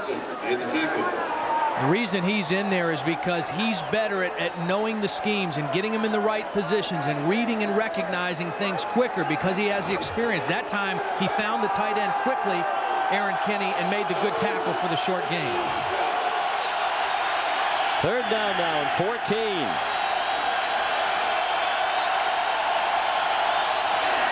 Johnson with time, just a 3-man rush. Now he's running out of time. He lost the football. That is ruled an incomplete pass on a very late decision by the referee, Rogers Redding. He said the arm was coming forward. That's a huge call. Back near the 20-yard line. I got to see this again because I can't believe his arm was going forward on this. Most of the time when the ball is wet, the ball comes out as you load the gun, as you bring the ball back. That's normally when it comes out. Let's see. Oh, I think that's a fumble. That ball was stripped out of there by Jarvis Green. That was not a throw. It was a clean strip by Jarvis Green. A clear fumble. And a bad call that goes against the Tigers. And a bad call that it took the officials a very long time to make. He thought about it for a while that ball was rolling around on the ground. Alan Ryan punts. Well, this is a huge difference, obviously, and the crowd saw it on these brand new scoreboards they have at Tiger Stadium this year. 40-yard punt by Ryan. Sean, the only reason that Doug Johnson's arm was coming forward at all is because Jarvis Green hit his arm. Jarvis Green knocked the arm forward and the ball out. That was not a throw. It should have been a fumble recovered by the Tigers. Usually when your arm is coming forward, the ball doesn't go backwards. No. That was a good hustle play by Jarvis Green. That's a big call. Huge break for Florida. Rondell Mealy back in at tailback now as LSU begins at its own 33. Mealy out to the 35, just across the 35, where he is tackled by Derek Chambers. And we send you back to the Dry Studio and Tim Brandon. Sean, we've told you about East Carolina. They are the poster child for the have-nots of college football, trying to stay unbeaten. Clearly, their last hurdle of the season may be Southern Miss. Sherrod Gideon, this reception from Jeff Kelly. They could be the 4th unbeaten team to go down today. Already BC, Minnesota, Michigan have fallen to the ranks of pretender rather than contender. Well, that Sherrod Gideon is as good a receiver as there is in college football. Great effort on that touchdown. He can really play. Wow. Josh Booty throws, dropped. Jarrell Myers tried to turn up the field before securing the ball at the 45-yard line. And it'll be 3rd down. Is he as good as Peter Warwick? No, he's not that good. Although I bet he had a better day today than Peter did. He certainly had a better week. You're right, Myers just trying to turn upfield. Really a good job by Josh Booty getting rid of that football with Alex Brown coming right in his face. 3rd down and 8 now. Rain is slowing down. Final 13 seconds of the 3rd quarter. Booty had to unload, and it is incomplete. Benny Alexander had the best chance for the ball. Andre Davis came on the linebacker blitz and put the heat on Booty. This is when the Florida defense is at its best, when they turn guys loose. Andre Davis in there right up into the face of Josh Booty, and Booty got very lucky that Benny Alexander didn't have very good hands on that play. Bo Carroll back for the punt. Corey Gibbs. Kickers have done a good job on this wet field. 7th punt of the day. Gets a good bounce. And it rolls to a stop at the 24. There's a flag back behind the line of scrimmage. 42 yards on the punt. The kicker Gibbs indicating that the penalty is against Florida. Let's see what it is. It's 4th down and 8.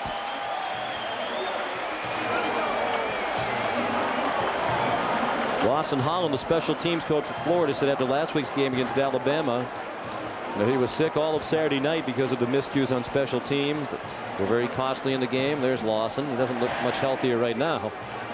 They had the fumbled punt by Jackson, a missed extra point, and now this penalty, holding the indication, or personal foul the indication.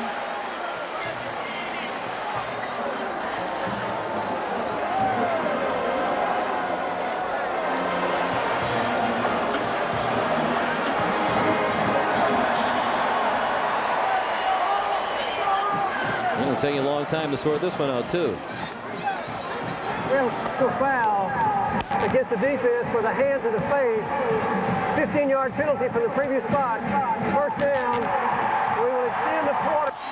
We will extend the quarter for 1 down. Here's where the penalty is right here. Teddy Sims, number 39. He gets his hand up into the face mask area and pushes back.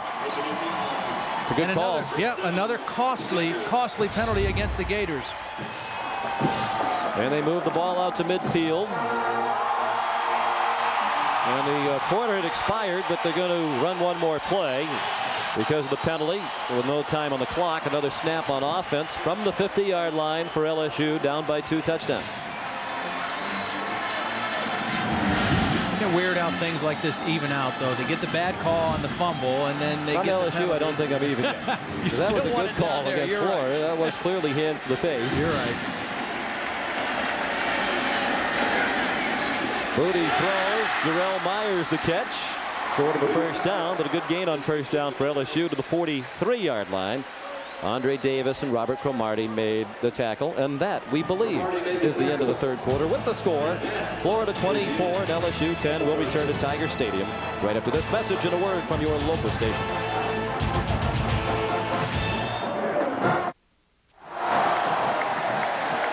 LSU outscored Florida 7-0 in the third quarter. That has the fans back into the game. I don't know if they're happier about the change in momentum or the fact the rain has stopped. Second down and 3. Rondell Mealy running right. First down. He nearly broke free, but he does have a first down inside the 40.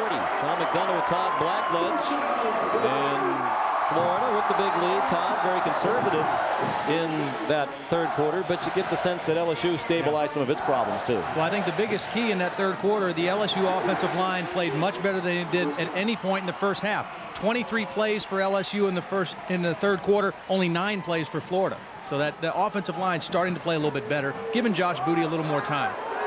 First and 10.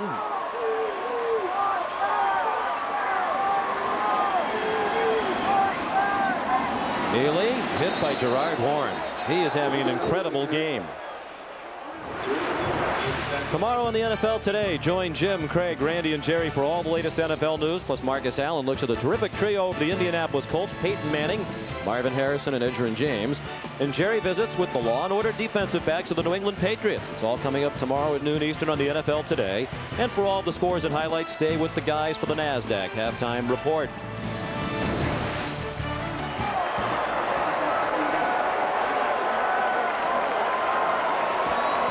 Second down and 13. From the 41. Booty has to throw it, and it is caught short of a first down. If that ball wasn't low and Jarrell Myers had been able to catch it standing up, he might have scored a touchdown because the defender fell down. It's short of a first down by about 2 yards at the 31. And a lot of this, Sean, is Josh Booty is just a little antsy because of the rush. He's throwing a lot of balls out off his back foot. Now, granted, he's been hit and they've gotten a lot of pressure, but when he has a chance to set that back foot and step into the throw, he's got to do it. If he's able to do it there, then Miles catches that, and maybe you're right, takes it to the house. Almost looked like an incompletion on that second replay. Like the ball might have hit the ground when he was pulling it into his body. On third down and 2, they get nothing. Right back to the line of scrimmage goes Mealy, but that's it. Marcus Okendo Johnson made the tackle. The redshirt freshman from Rockledge, Florida.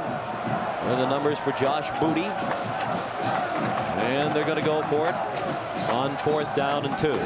You know, part of the reason I think Josh Booty throws off his back foot a little bit when he drops back is being under the center is pretty new for him. When he was at Evangel, they were out of the shotgun almost all the time. So he's still trying to get comfortable with throwing from a drop back out of the pocket. Full house backfield, and it's a throw for Booty, and it is up for grabs and intercepted. Picked off by Daryl Dixon. Second interception thrown by Booty. Both have come on 4th down plays. Benny Alexander tipped it. Looked like Jamal Pack was the intended receiver. He tried to get it to Pack, and you see he really didn't get himself in very good position. When you roll to your left, you've got to get your shoulders turned. That was a very tough throw for Josh Booty to try to make. Gary DiNardo watching the first career interception for the true freshman, Daryl Dixon. He hails from Oak Hill, Florida.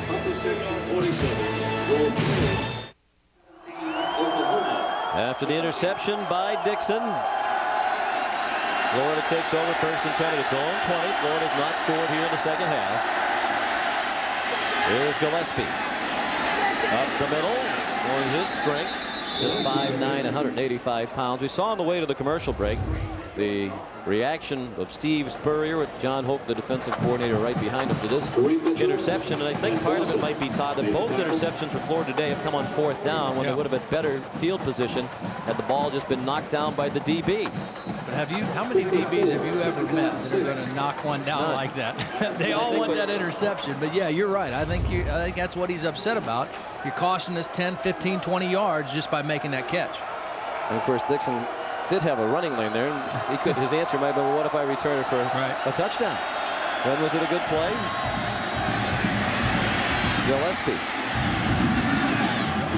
Our crack swatter, along with Mad Science Chris Helen, had 22 career interceptions at Boston University. He was nodding when he said, of course, the guy's going to pick it off regardless of the down. So you know he didn't get all those 22 interceptions on 1st, 2nd, and 3rd downs.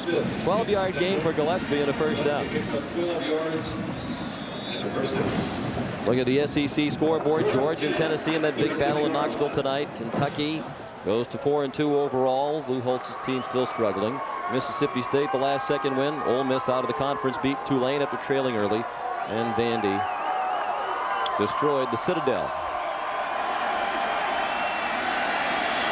Gillespie 71 yards rushing. This is his 15th carry.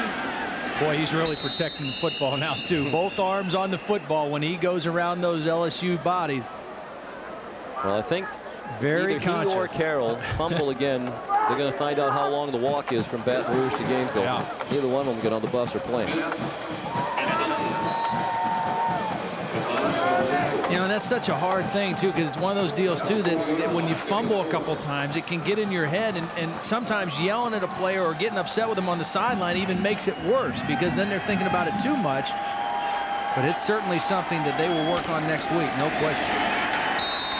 On 2nd down, Charles Smith made the tackle on Robert Gillespie. Florida's attempted just 2 passes this half, but our CBS Sportsline stat of the game is turnovers. These two teams both plagued by turnovers, and again today they're having problems. They're both near the bottom in the NCAA. There are 114 Division I teams. For complete college football coverage, go to cbs.sportsline.com. 3rd down, 7, under 10 minutes remaining. Florida leads by 2 touchdowns. Shea Caldwell, the motion man. Johnson lost the snap and got it back. But they'll have to punt from the 38-yard line. Do you think Steve ever fumbled a snap on a wet day? Probably not to his recollection. You want to think that's automatic. And you know, last week in the Alabama game, one of the few mistakes Doug Johnson had was a bad exchange with Corey Yarborough. And the worst part of it for a quarterback, you fumble the snap, you got to dive in the mud to try to get the football. Few quarterbacks don't like to get that dirty. Not that mud. But seriously, in the Alabama game last week, that fumbled exchange was a critical mistake for Florida and gave Alabama the football. As Steve Spurrier pointed out, That should really never happen, particularly with the senior center at the time, Corey Yarbrough, and Doug Johnson, the senior quarterback. This is Michael Youngkin to snap it to Alan Ryan. Good snap. And a decent punt. Handled on the run with the 30-yard line by Dominic Davis, and he just ducks under after a 1-yard return. Andre Davis running down on punt coverage. A 31-yard kick for Ryan. LSU with the ball, but the Tigers are running out of time. 9:10 remaining. They're down by 14 with just one timeout left. The Home Depot College Football on CBS is sponsored by Volkswagen, Merrill Lynch, Best Western, and by 10-10-3-2-1. Back in Baton Rouge, Tiger Stadium, home of the LSU Tigers for 75 years. Right now, LSU on the short end of a 24-10 score with 9:10 remaining. They begin this possession at their own 31-yard line. Total yardage of the game, 312 for Florida, 144 for LSU. Dropped back at the 25-yard line. Teddy Sims burst through the defense. Here's Michelle. Well, you guys mentioned the rain being a concern in terms of keeping the footballs dry, and LSU has 12 footballs on its side. Florida has 13. That's about 5 more than usual. The ball boys are keeping the footballs in garbage cans, and then they will also keep them under their jacket just before they throw them out to the officials. Towels are being used to keep them dry. It was much more of a problem in the downpour earlier. It's become less of a problem. Still, that field is sopping wet, guys. Indeed it is. If the ball is pretty dry, even if the field's wet, you can still throw the football effectively. Booty throws ineffectively, short of an open Jarrell Myers. Are there any technical suggestions for quarterbacks in terms of maybe a different way to grip the ball or other things that you would do in wet conditions? Well, there's 2 things you can do. Normally, when you grip the football, you try to grip it with your fingertips. You don't want the ball resting in the palm of your hand. But when it's wet, sometimes you have to put the ball in the palm a little bit more.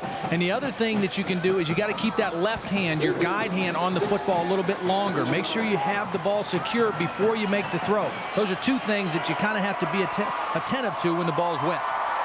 3rd and 16 with 8:27 remaining.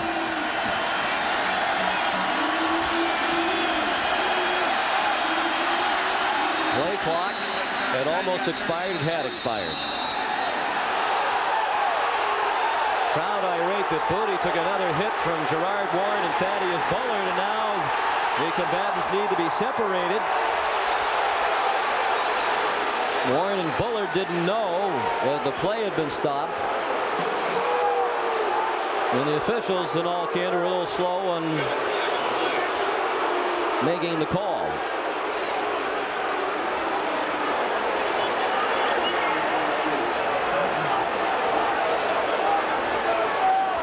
It's hard to blame the Florida defense because not many people stopped on this play. Most of the linemen went into the play. Only a couple people stopped out wide.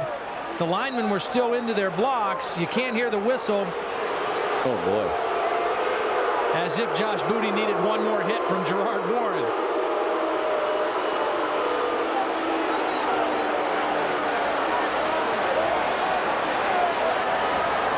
And Booty gives away about 80 pounds there, but he didn't back down from Gerard Warren. And you know who that sends a message to as much as anybody is his offensive linemen. I mean, that'll make them work a little bit harder. They've struggled in this game. They see their quarterbacks willing to mix it up a little bit and give a little back. It should make them dig a little bit deeper. Oh, Booty's going after him again. And his teammates intervene. Lewis Williams, the offensive tackle, telling Josh to back off. And now the coaching staff summoning him to the sideline. Jerry DiNardo, I think, told him either knock it off or you're coming out. And this is a big play. We're running out of time in the game. 8:27 left and 1 timeout. And a 3rd down and 21 from their own 20-yard line. They haven't used as many spread formations as we saw Alabama use last week so successfully. Part of that is they just don't have the numbers in terms of healthy bodies that can play wide receiver. They are spread here with 3 wideouts and more whistles. Stop the play before the snap. Flag. This time the officials were much more demonstrative in stopping the play. Against the offense, movement in the offensive line, prior to the snap. 5-yard penalty, still third down. Tigers penalized 5 yards for a false start. Time now for our Rigid Tool Scholar Athlete Award. Our Scholar Athlete of the game is LSU fullback Tommy Banks. An excellent pre-med student, 3.58 grade point average here. He had a 4.0 in high school. Rigid Tools' commitment to the investment in our future is shown today by donating $1,000 to LSU's General Scholarship Fund. So Banks coming up big in the classroom in high school and college. They try a little wide receiver screen. There's a late hit. A very costly play by Alex Brown. Jarrell Myers was down way short of the first down, and Brown gave him what was clearly a late hit. Flag on the play. You just can't make plays like this, Sean. I mean, it's just ridiculous. I mean, Todd Johnson makes a great play in the open field on a slippery surface, stops him well short, and then at the end of the play, just leading with the elbow, with the head, Alex Brown. Boy, and with the helmet. Yeah. Gives him a 3rd and 26, and you give him a first down because of a penalty. Just championship teams can't do things like that, Sean. And Alex Brown hasn't done much the last couple of weeks. And Steve Spurrier, well, the picture speaks for itself. Out of the gun. Here comes Warren on the attack again, and the screen is dropped by Dominic Davis. Well, hopefully things are a little calmer in the studio where Tim Brando resides. Tim? Oh, Sean, it's always serene here. But not in Piscataway, New Jersey. Virginia Tech, the highest-rated team in history to play at Rutgers Stadium. Mike McMahon goes in from 12 yards out. Hey, shake it up in the Big East. Virginia Tech and Rutgers are tied, albeit in the first quarter, Sean. Well, of course, Virginia Tech last year cruising along, and they lost at home to Temple. Yep. You'd think they learned their lesson. But you wonder if they have. Certainly a long way to go in that game yet. 2nd down and 10. Moody again off his back foot, complete, out of bounds goes Reggie Robinson. Robert Cromartie was lunging for the ball but couldn't bat it down. And it'll be 3rd down and about 5. I'd like to see LSU try to go back to that quick slant. It's a quick drop or out of the shotgun, because that's a perfect pattern on a field like this, because your receiver is going straight up the field and making a quick cut to the inside, and you're forcing a defensive back to stop and change directions on a slippery field. It's not a very deep throw, and it's something he can catch on the move going vertically. 5 catches today for Reggie Robinson. That's a career best. The sophomore from Shreveport out of Fair Park High School. Moody does throw the quick pass, but it's low again for Jarrell Myers. And it'll be 4th down. Sean, he's got to plant his back foot. I mean, I don't care if he's going to get hit. He has to plant his back foot so he can get enough on the football to make the play. Oh, we got a punt with 6.5 minutes left. Watch him drop back. Now, right here, he's got to plant and step into the throw. He can't throw it as he's drifting back. I don't care how strong your arm is. You can't get enough on that throw to make the completion. And he could have done that there. He had room and time. There's Corey Gibbs to punt. He took quite a while before deciding to put the foot to that one. He gets a good bounce. It's going to roll dead just inside the 20-yard line. 40-yard punt. Fans don't like the decision to punt. 6:20 left. Florida still leads by 14.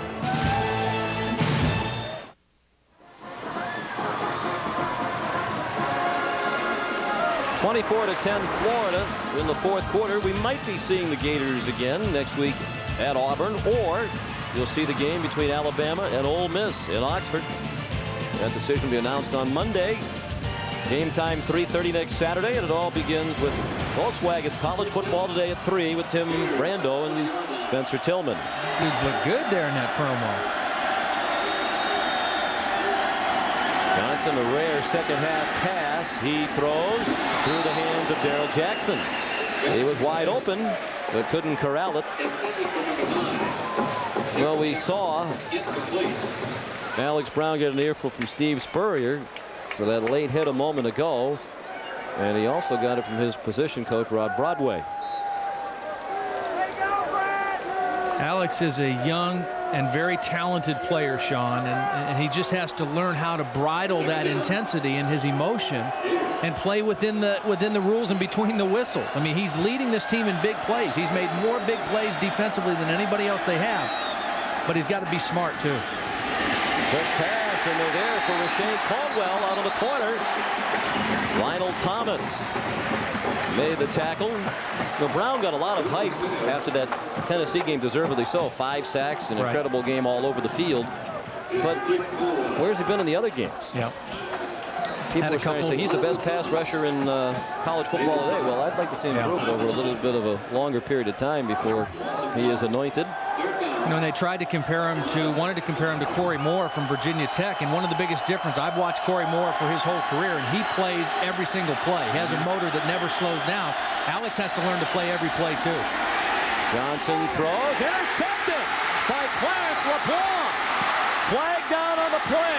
LeBlanc coming to the near side of the field and thrown down at the 25-yard line by Brian Hoggebrook. There is a flag. If the play stands, it's a 14-yard return. And the second interception of the day for LeBlanc. And it's against Florida. And according to the body language of each team, the officials are still conferring, but it's the LSU sideline jumping up and down and the Florida side looking dejected. Doug Johnson's made a lot of good throws today, but on a couple, he has really made a bad decision where he goes with the football, and the ball on both his interceptions got up on him. And that's what happened to him again on this one. Well, I go back to the play calling. They've been running the ball the whole half, and, you know, they haven't done much, but they're still have only lost 7 points off their halftime lead.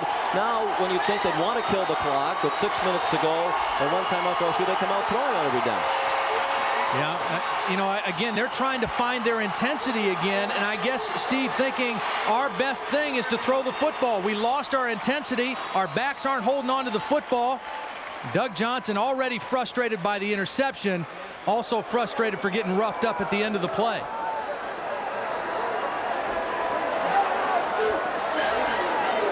Both times when he's made a bad throw, the ball has sailed on him. He's tried to unload it before he got hit.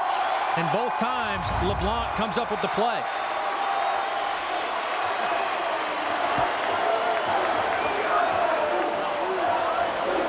The official's still trying to figure this out. Well, we got both offenses on the field, so something's got to give here. Apparently, Doug Johnson was called for, well, let's listen to the referee first. Defense, 10-yard penalty from the previous spot. We also have a dead ball foul, personal foul against the offense at the distance to the goal. It will be 3rd down. Replay 3rd down.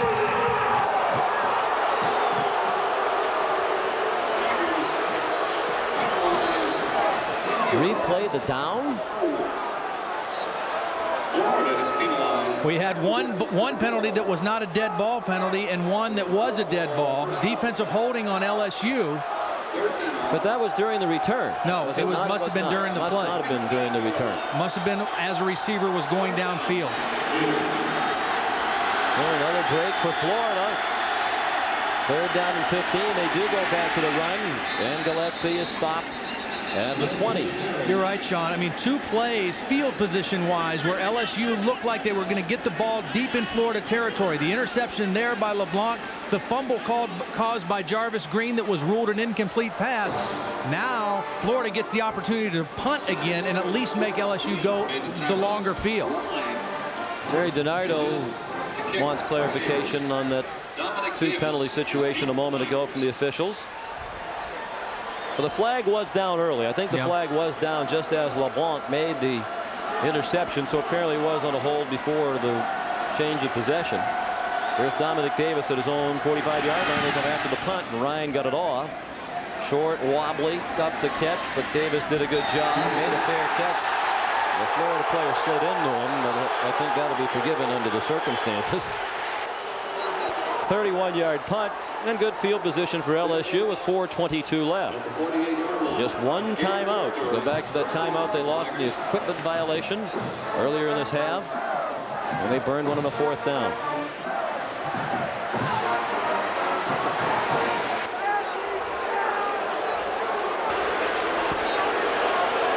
So it's the 48-yard line of Florida, where LSU begins this possession. They will work out of the shotgun. Surprised they haven't used a little more shotgun today, given the fact that Booty has been under siege from this Florida front, particularly Gerard Warren. He rolls out and throws. Reggie Robinson bounces off the hit of Eugene McCaskill and gets out of bounds after picking up additional yardage to the 41. Alex Brown finally there to knock him out. Josh Booty certainly looks more comfortable throwing the football out of the shotgun than he does from under center. And again, we mentioned some of the reasons why they don't have as many wide receivers as they used to do 4 wide receiver packages. I think also from a protection standpoint, with so many injuries in the offensive line, to have 2 backs in and a tight end helps their protection. Short drop, the pass batted down. Well, obviously, Steve Spurrier is a big believer in the shotgun, and we chatted with him last week before the Alabama game. He said, in his opinion, it gives the quarterback about an extra half second, and that can make all the difference. I'll never forget when they first went to it. I was down at Tallahassee when in '96, the year they won the national championship, when they played Florida State in Tallahassee. They didn't have the shotgun, and Danny Werfel got hit like 35 times in that game. And the very next time they played him, when they went to the bowl game, they put in the shotgun, and it gave Werfel that extra time to make plays. 2 tight ends on 3rd down and short. Davis pulled down, close to the 1st down. Dominic Davis carried. Robert Cromartie pulled him down. Looks like he's short by about a yard. Good tackle by Robert Cromartie. Again, the offensive player running forward has an advantage in this situation. Watch the good solid tackle by Cromartie at the end of this play. Gets him right down to the turf. 4th down, just over a yard to go. 4th down and 1.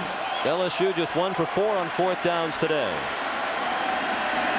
Davis hit, lunges forward. It'll be very close. Second effort, I think, got it for him, Sean. He was hit in the backfield. Andre Davis was in there and made a nice play. Keith Kelsey as well. Take a look at the 2 linebackers, Davis and Kelsey. Kelsey's right there and can't wrap him up, and the second effort of Dominic Davis, I think, got him the 1st down. Kelsey's a linebacker who's fighting to keep his job in the starting lineup. They made a change at safety this week when Dixon took over for Norwood. And the coaches also thought right up until game time about the change at Kelsey's spot. We had a particularly tough time. It is a 1st down covering Sean Alexander in pass coverage last week, but he wouldn't be alone as a linebacker in college football trying to cover Alexander in space.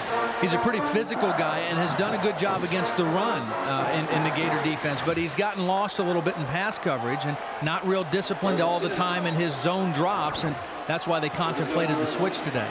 And it's a 1st down, but the clock is ticking down. Booty fumbled the snap and had to pounce on it, and that's going to take the clock under 3 minutes. Sunday on 60 Minutes. After a bank robber shot several cops and civilians before being wounded by police, but the LAPD let him bleed to death in the street. The robber's family thinks so. That story and more on 60 Minutes Sunday. Sean, LSU has to speed things up. I mean, they have to score twice. Josh Booty needs to get into a 2-minute offense mode right now. He's wasting too much time getting these plays off. He just lost one up there, incomplete, looking for Myers, who was surrounded by 2, perhaps even 3 defenders. Benny Alexander seemed to have the primary coverage. And it'll be 3rd down and 11. That does stop the clock with 2.5 left.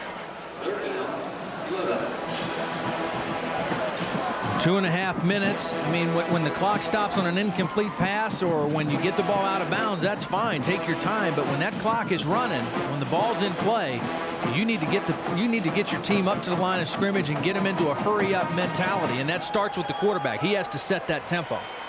The Florida defense light years better than last week on third down when Alabama converted 11 out of 20 third down conversions and had the ball for almost 42 minutes. 3 out of 17 is LSU today on third down. That pass deflected up in the air by Kelsey, and it's intercepted by Daryl Dixon. Second of the day for Dixon, the true freshman, trying to take it all the way, and he's down to the 30-yard line of LSU.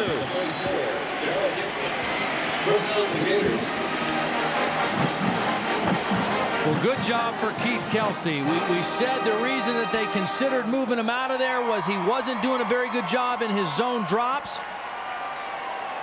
He gets a hand on the football, and Dixon comes up with the interception this time. Here's Kelsey right here. Here's Dixon. Watch Kelsey get into his zone drop and get a hand on the football. Good linebacker play.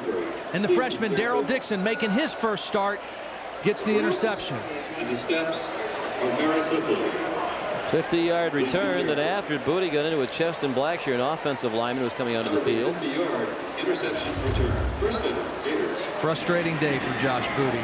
It's just, it'll get better for him. You know, the fans here clamored for him right away when in fact there were 2 quarterbacks in the program brought in by this coaching staff who were considered top prospects. Craig Nall, who started the opener, Rohan Davey out of Miami, got a chance to start as well this year before Booty. And I think with the way Josh is playing, you can understand the reasons why the coaches didn't want to throw him in there right away. He is still shedding the rust of all these years of having played baseball and no football. Absolutely. And it was not an easy thing for Jerry DiNardo to do. I mean, these other 2 quarterbacks were in his program. He recruited them. Josh Booty's a kid he didn't even recruit. And to bring him in right away and anoint him the starter, I mean, what kind of message does that send to the other 2 kids who have worked hard for you for a couple years in your program? Your effort means nothing, and I'm caving into the fan and media pressure to put Booty in. I mean, I think he's got the best guy in there right now, but I think he went about it probably the best way that he could to keep his team together. Timeout called by LSU with 1:26 remaining.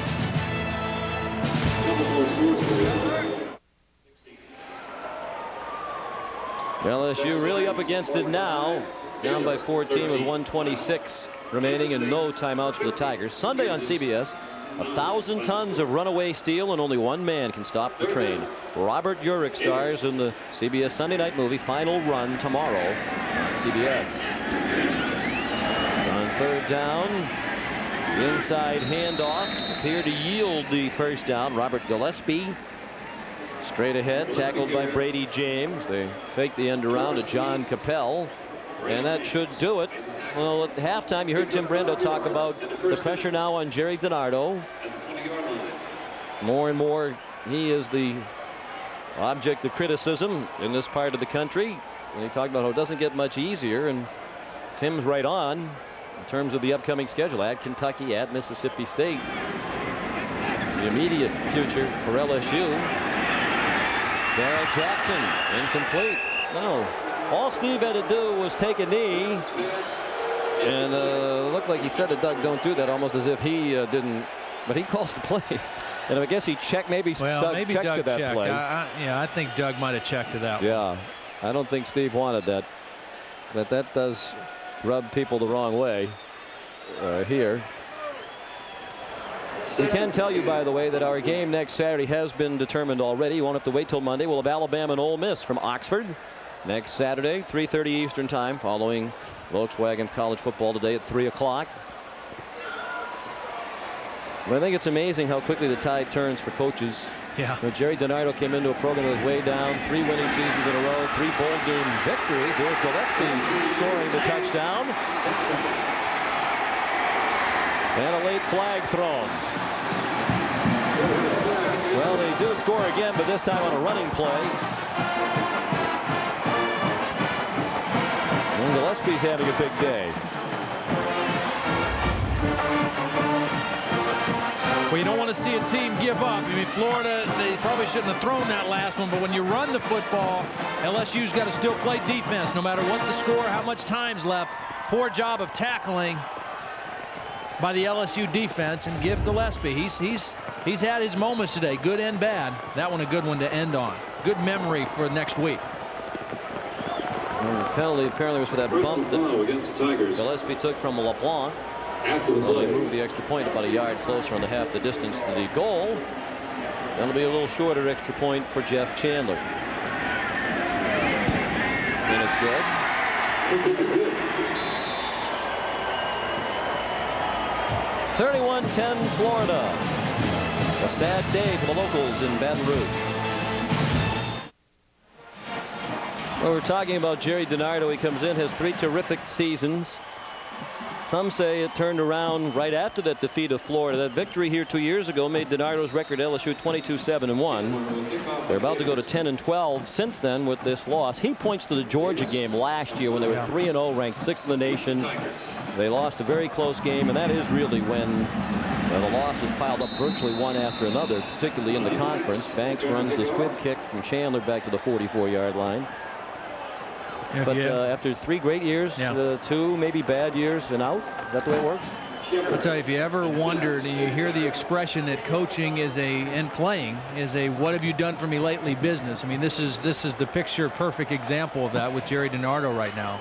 People don't care what he did those first 3 years, even though it was impressive. He was the toast of the state. He used to come down here a few years ago. He was enormously popular. And now he still has his loyalists, but more and more their fans and media members calling for his head. Last year, most of that was directed at the defensive coordinator, Lou Tepper.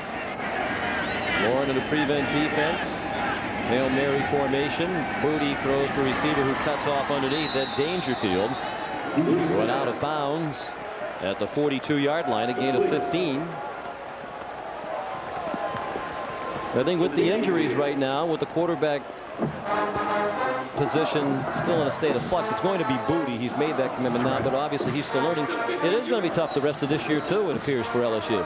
It will be. I mean, the offensive line has still got some problems. I think the defense is better this year. You know, a lot of people said, you know, really wondered why he stuck with Lou Tepper. They go back a long way. They've got a history together. They have confidence in each other. And I think the defense is better this year. And Lou Tepper has a long history and long reputation as one of the best defensive coordinators in the country. Benny Alexander had a chance for that interception and knocked it down. And I think I'm overly sensitive, I think, you know, to this kind of a situation. My dad was a college coach for a lot of years, was a head coach who got fired after 3 years. And I just don't like it. I mean, I think if a guy, you know, he's had success, he's proven he could do it. He's recruited pretty well. You know, this is the best league in the country. It is. And everywhere we go around this conference, every team's fans and media think their team should win big every year. And it just can't happen.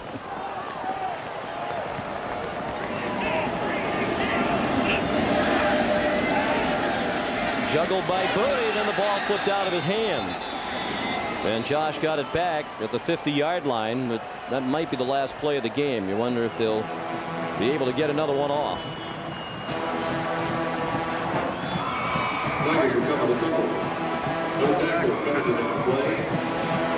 They're going to try to line up for one last play,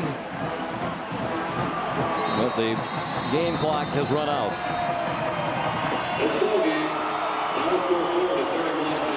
So the struggle continues for LSU. Florida bounces back after the tough home loss last week to Alabama. LSU has now lost 10 of its last 13 overall, 9 of its last 10 in the SEC.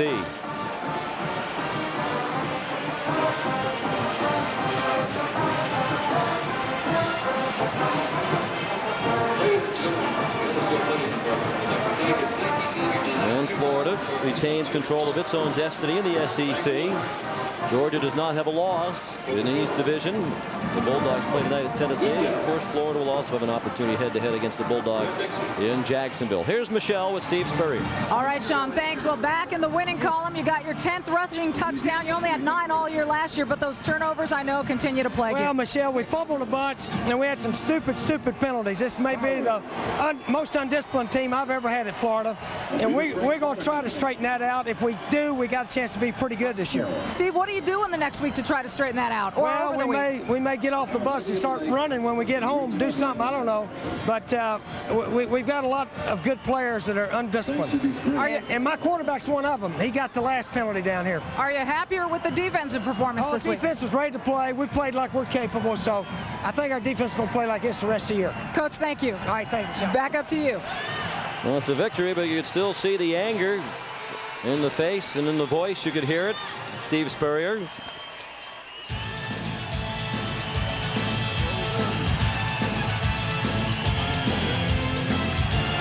Florida wins it over LSU. 31-10 is the final. For Michelle Tafoya and Todd Blackledge, Sean McDonough saying so long from Baton Rouge. Stay tuned for Tim Brando and Spencer Tillman.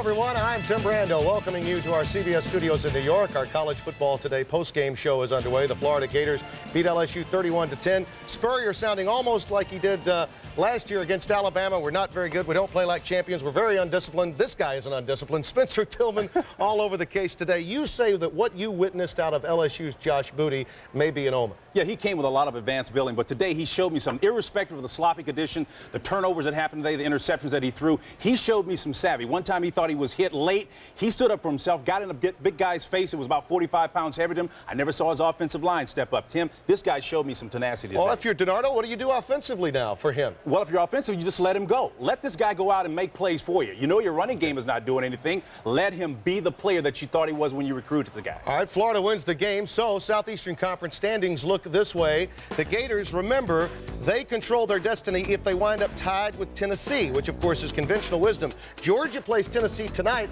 Your old coach, Jim Donnan, you know something about him. His team hasn't played well, but this is clearly a game, Georgia and Tennessee, where, you know, I mean, Donnan hasn't played, his team hasn't played a good game yet.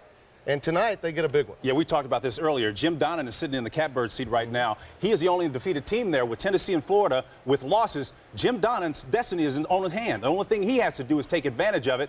2 close wins in the last couple of weeks by 1 point. He's a lucky man to be alive. Yeah, really. Well, you got Quincy Carter and Jasper Sanks. It's time to get it done. Now, Miami and Florida State playing earlier today. Very important game. 31-21. Florida State gets it done, of course, without Peter Warrick. The Heisman candidate, of course, unable to play. Lavernius Coles kicked off the team. Miami and Florida State were tied at 1 point, 21 all that game in Tallahassee. And the Noles likely will remain #1 in a number of the polls. Now, Penn State, Iowa, 31-7. Nittany Lions win this game going away.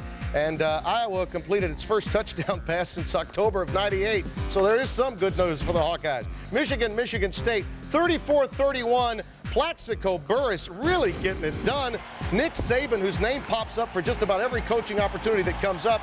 You love what you're seeing in Burke and Plaxico Burress. No question, they hooked up on a very simple play here, but the key is they're taking advantage, making quality reads, and making plays in the end team. Remember, Burress buries the Wolverines, breaks Andre Rison's single-game receiving yard record with 255 yards, and wonders what's Michigan's defense thinking about. As far as Michigan scouting, I mean, I don't know what they were doing over there. I mean, it was kind of disrespectful for me for them to put one guy on me and say, hey, we gonna put one guy on this guy, we gonna shut him down. But hey, I think we just went out there and taught them a lesson today. Did he just say Lloyd Carr was clueless? I think he may have.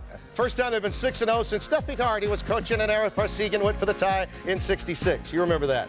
Virginia Tech and Rutgers, 21-14. Vic already with a touchdown pass in this game. This is the highest rated team to play in Piscataway in the history of the school. They're #5, the Hokies. North Carolina and Georgia Tech, the Jackets in overtime. 31-24 in this game. Ronald Curry out for the season with a ruptured right Achilles. This also affects the basketball team. He's an outstanding guard for the Tar Heels. And, of course, they open practice in just a few days for basketball. Kansas State and Kansas, 50-9, the final in this game. And I tell you, the Wildcats are really impressing a lot of people from an offensive standpoint. If you look overall at where this team has been, without Michael Bishop and without Darnell McDonald scoring a lot of points. When we come back, we'll have more on what has been an event-filled shakedown Saturday in college football as the postgame report continues.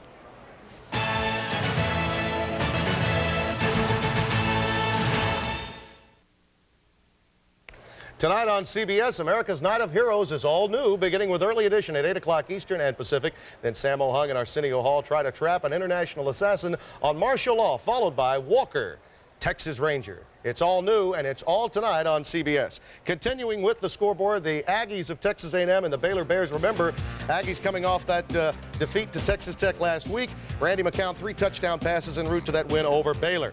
In the SEC Western Division, big win today for Mississippi State. They come from down 16-3 with 2.5 minutes left to win the game 18-16.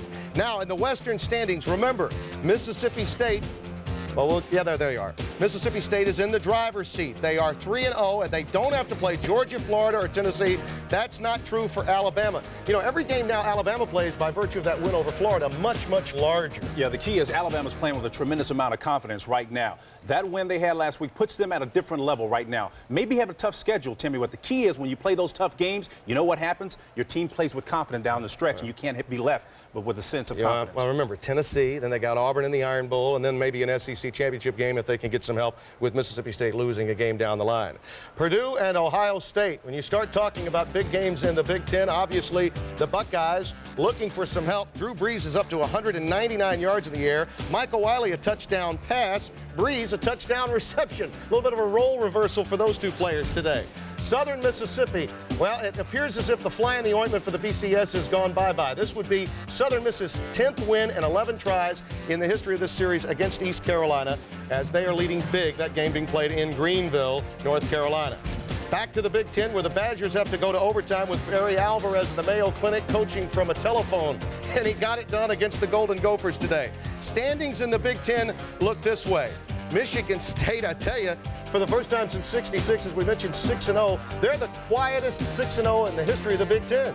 Yeah, everyone was telling them, listen, Nick Saban said, look, guys, don't overlook me at the beginning of this season. Everyone did, and all of a sudden, this Michigan State Spartan team is in the hunt down the stretch, Tim. Obviously, Penn State is a team that obviously will have a lot to say about the Big Ten race, but Michigan State is right there. Now, we can update one other score that has gone final. Georgia Tech does hold on to win it by a final score of 31-24. Hey, you know, I'm looking at, it's still, Florida's a good case in point. We're talking about dominant programs not playing dominant football. I really believe everyone is capable of losing at least once this year. Well, it supports your case. You believe that some of the superior teams are not really doing their job, but it's competition. That's what we like at the college level, Tim. And Virginia Tech has an opportunity to run the table in the BCS. Be sure to join us next Saturday for the next installment of the Home Depot College Football on CBS. An SEC West clash between 14th ranked Alabama and number 25 Ole Miss in Oxford. It all starts at 3 o'clock Eastern with Volkswagen College Football today, and the football action continues tomorrow with an NFL doubleheader on CBS. In the early games, many of you will see undefeated New England take on KC. Then later, most will see an AFC East battle between the Dolphins and the Colts. It all begins at noon Eastern with the NFL today. That's right, Craig James does have work with Jim Nance, along with Randy Cross and Jerry Glanville. For Spencer Tillman, Tim Brando, have a great weekend, everybody.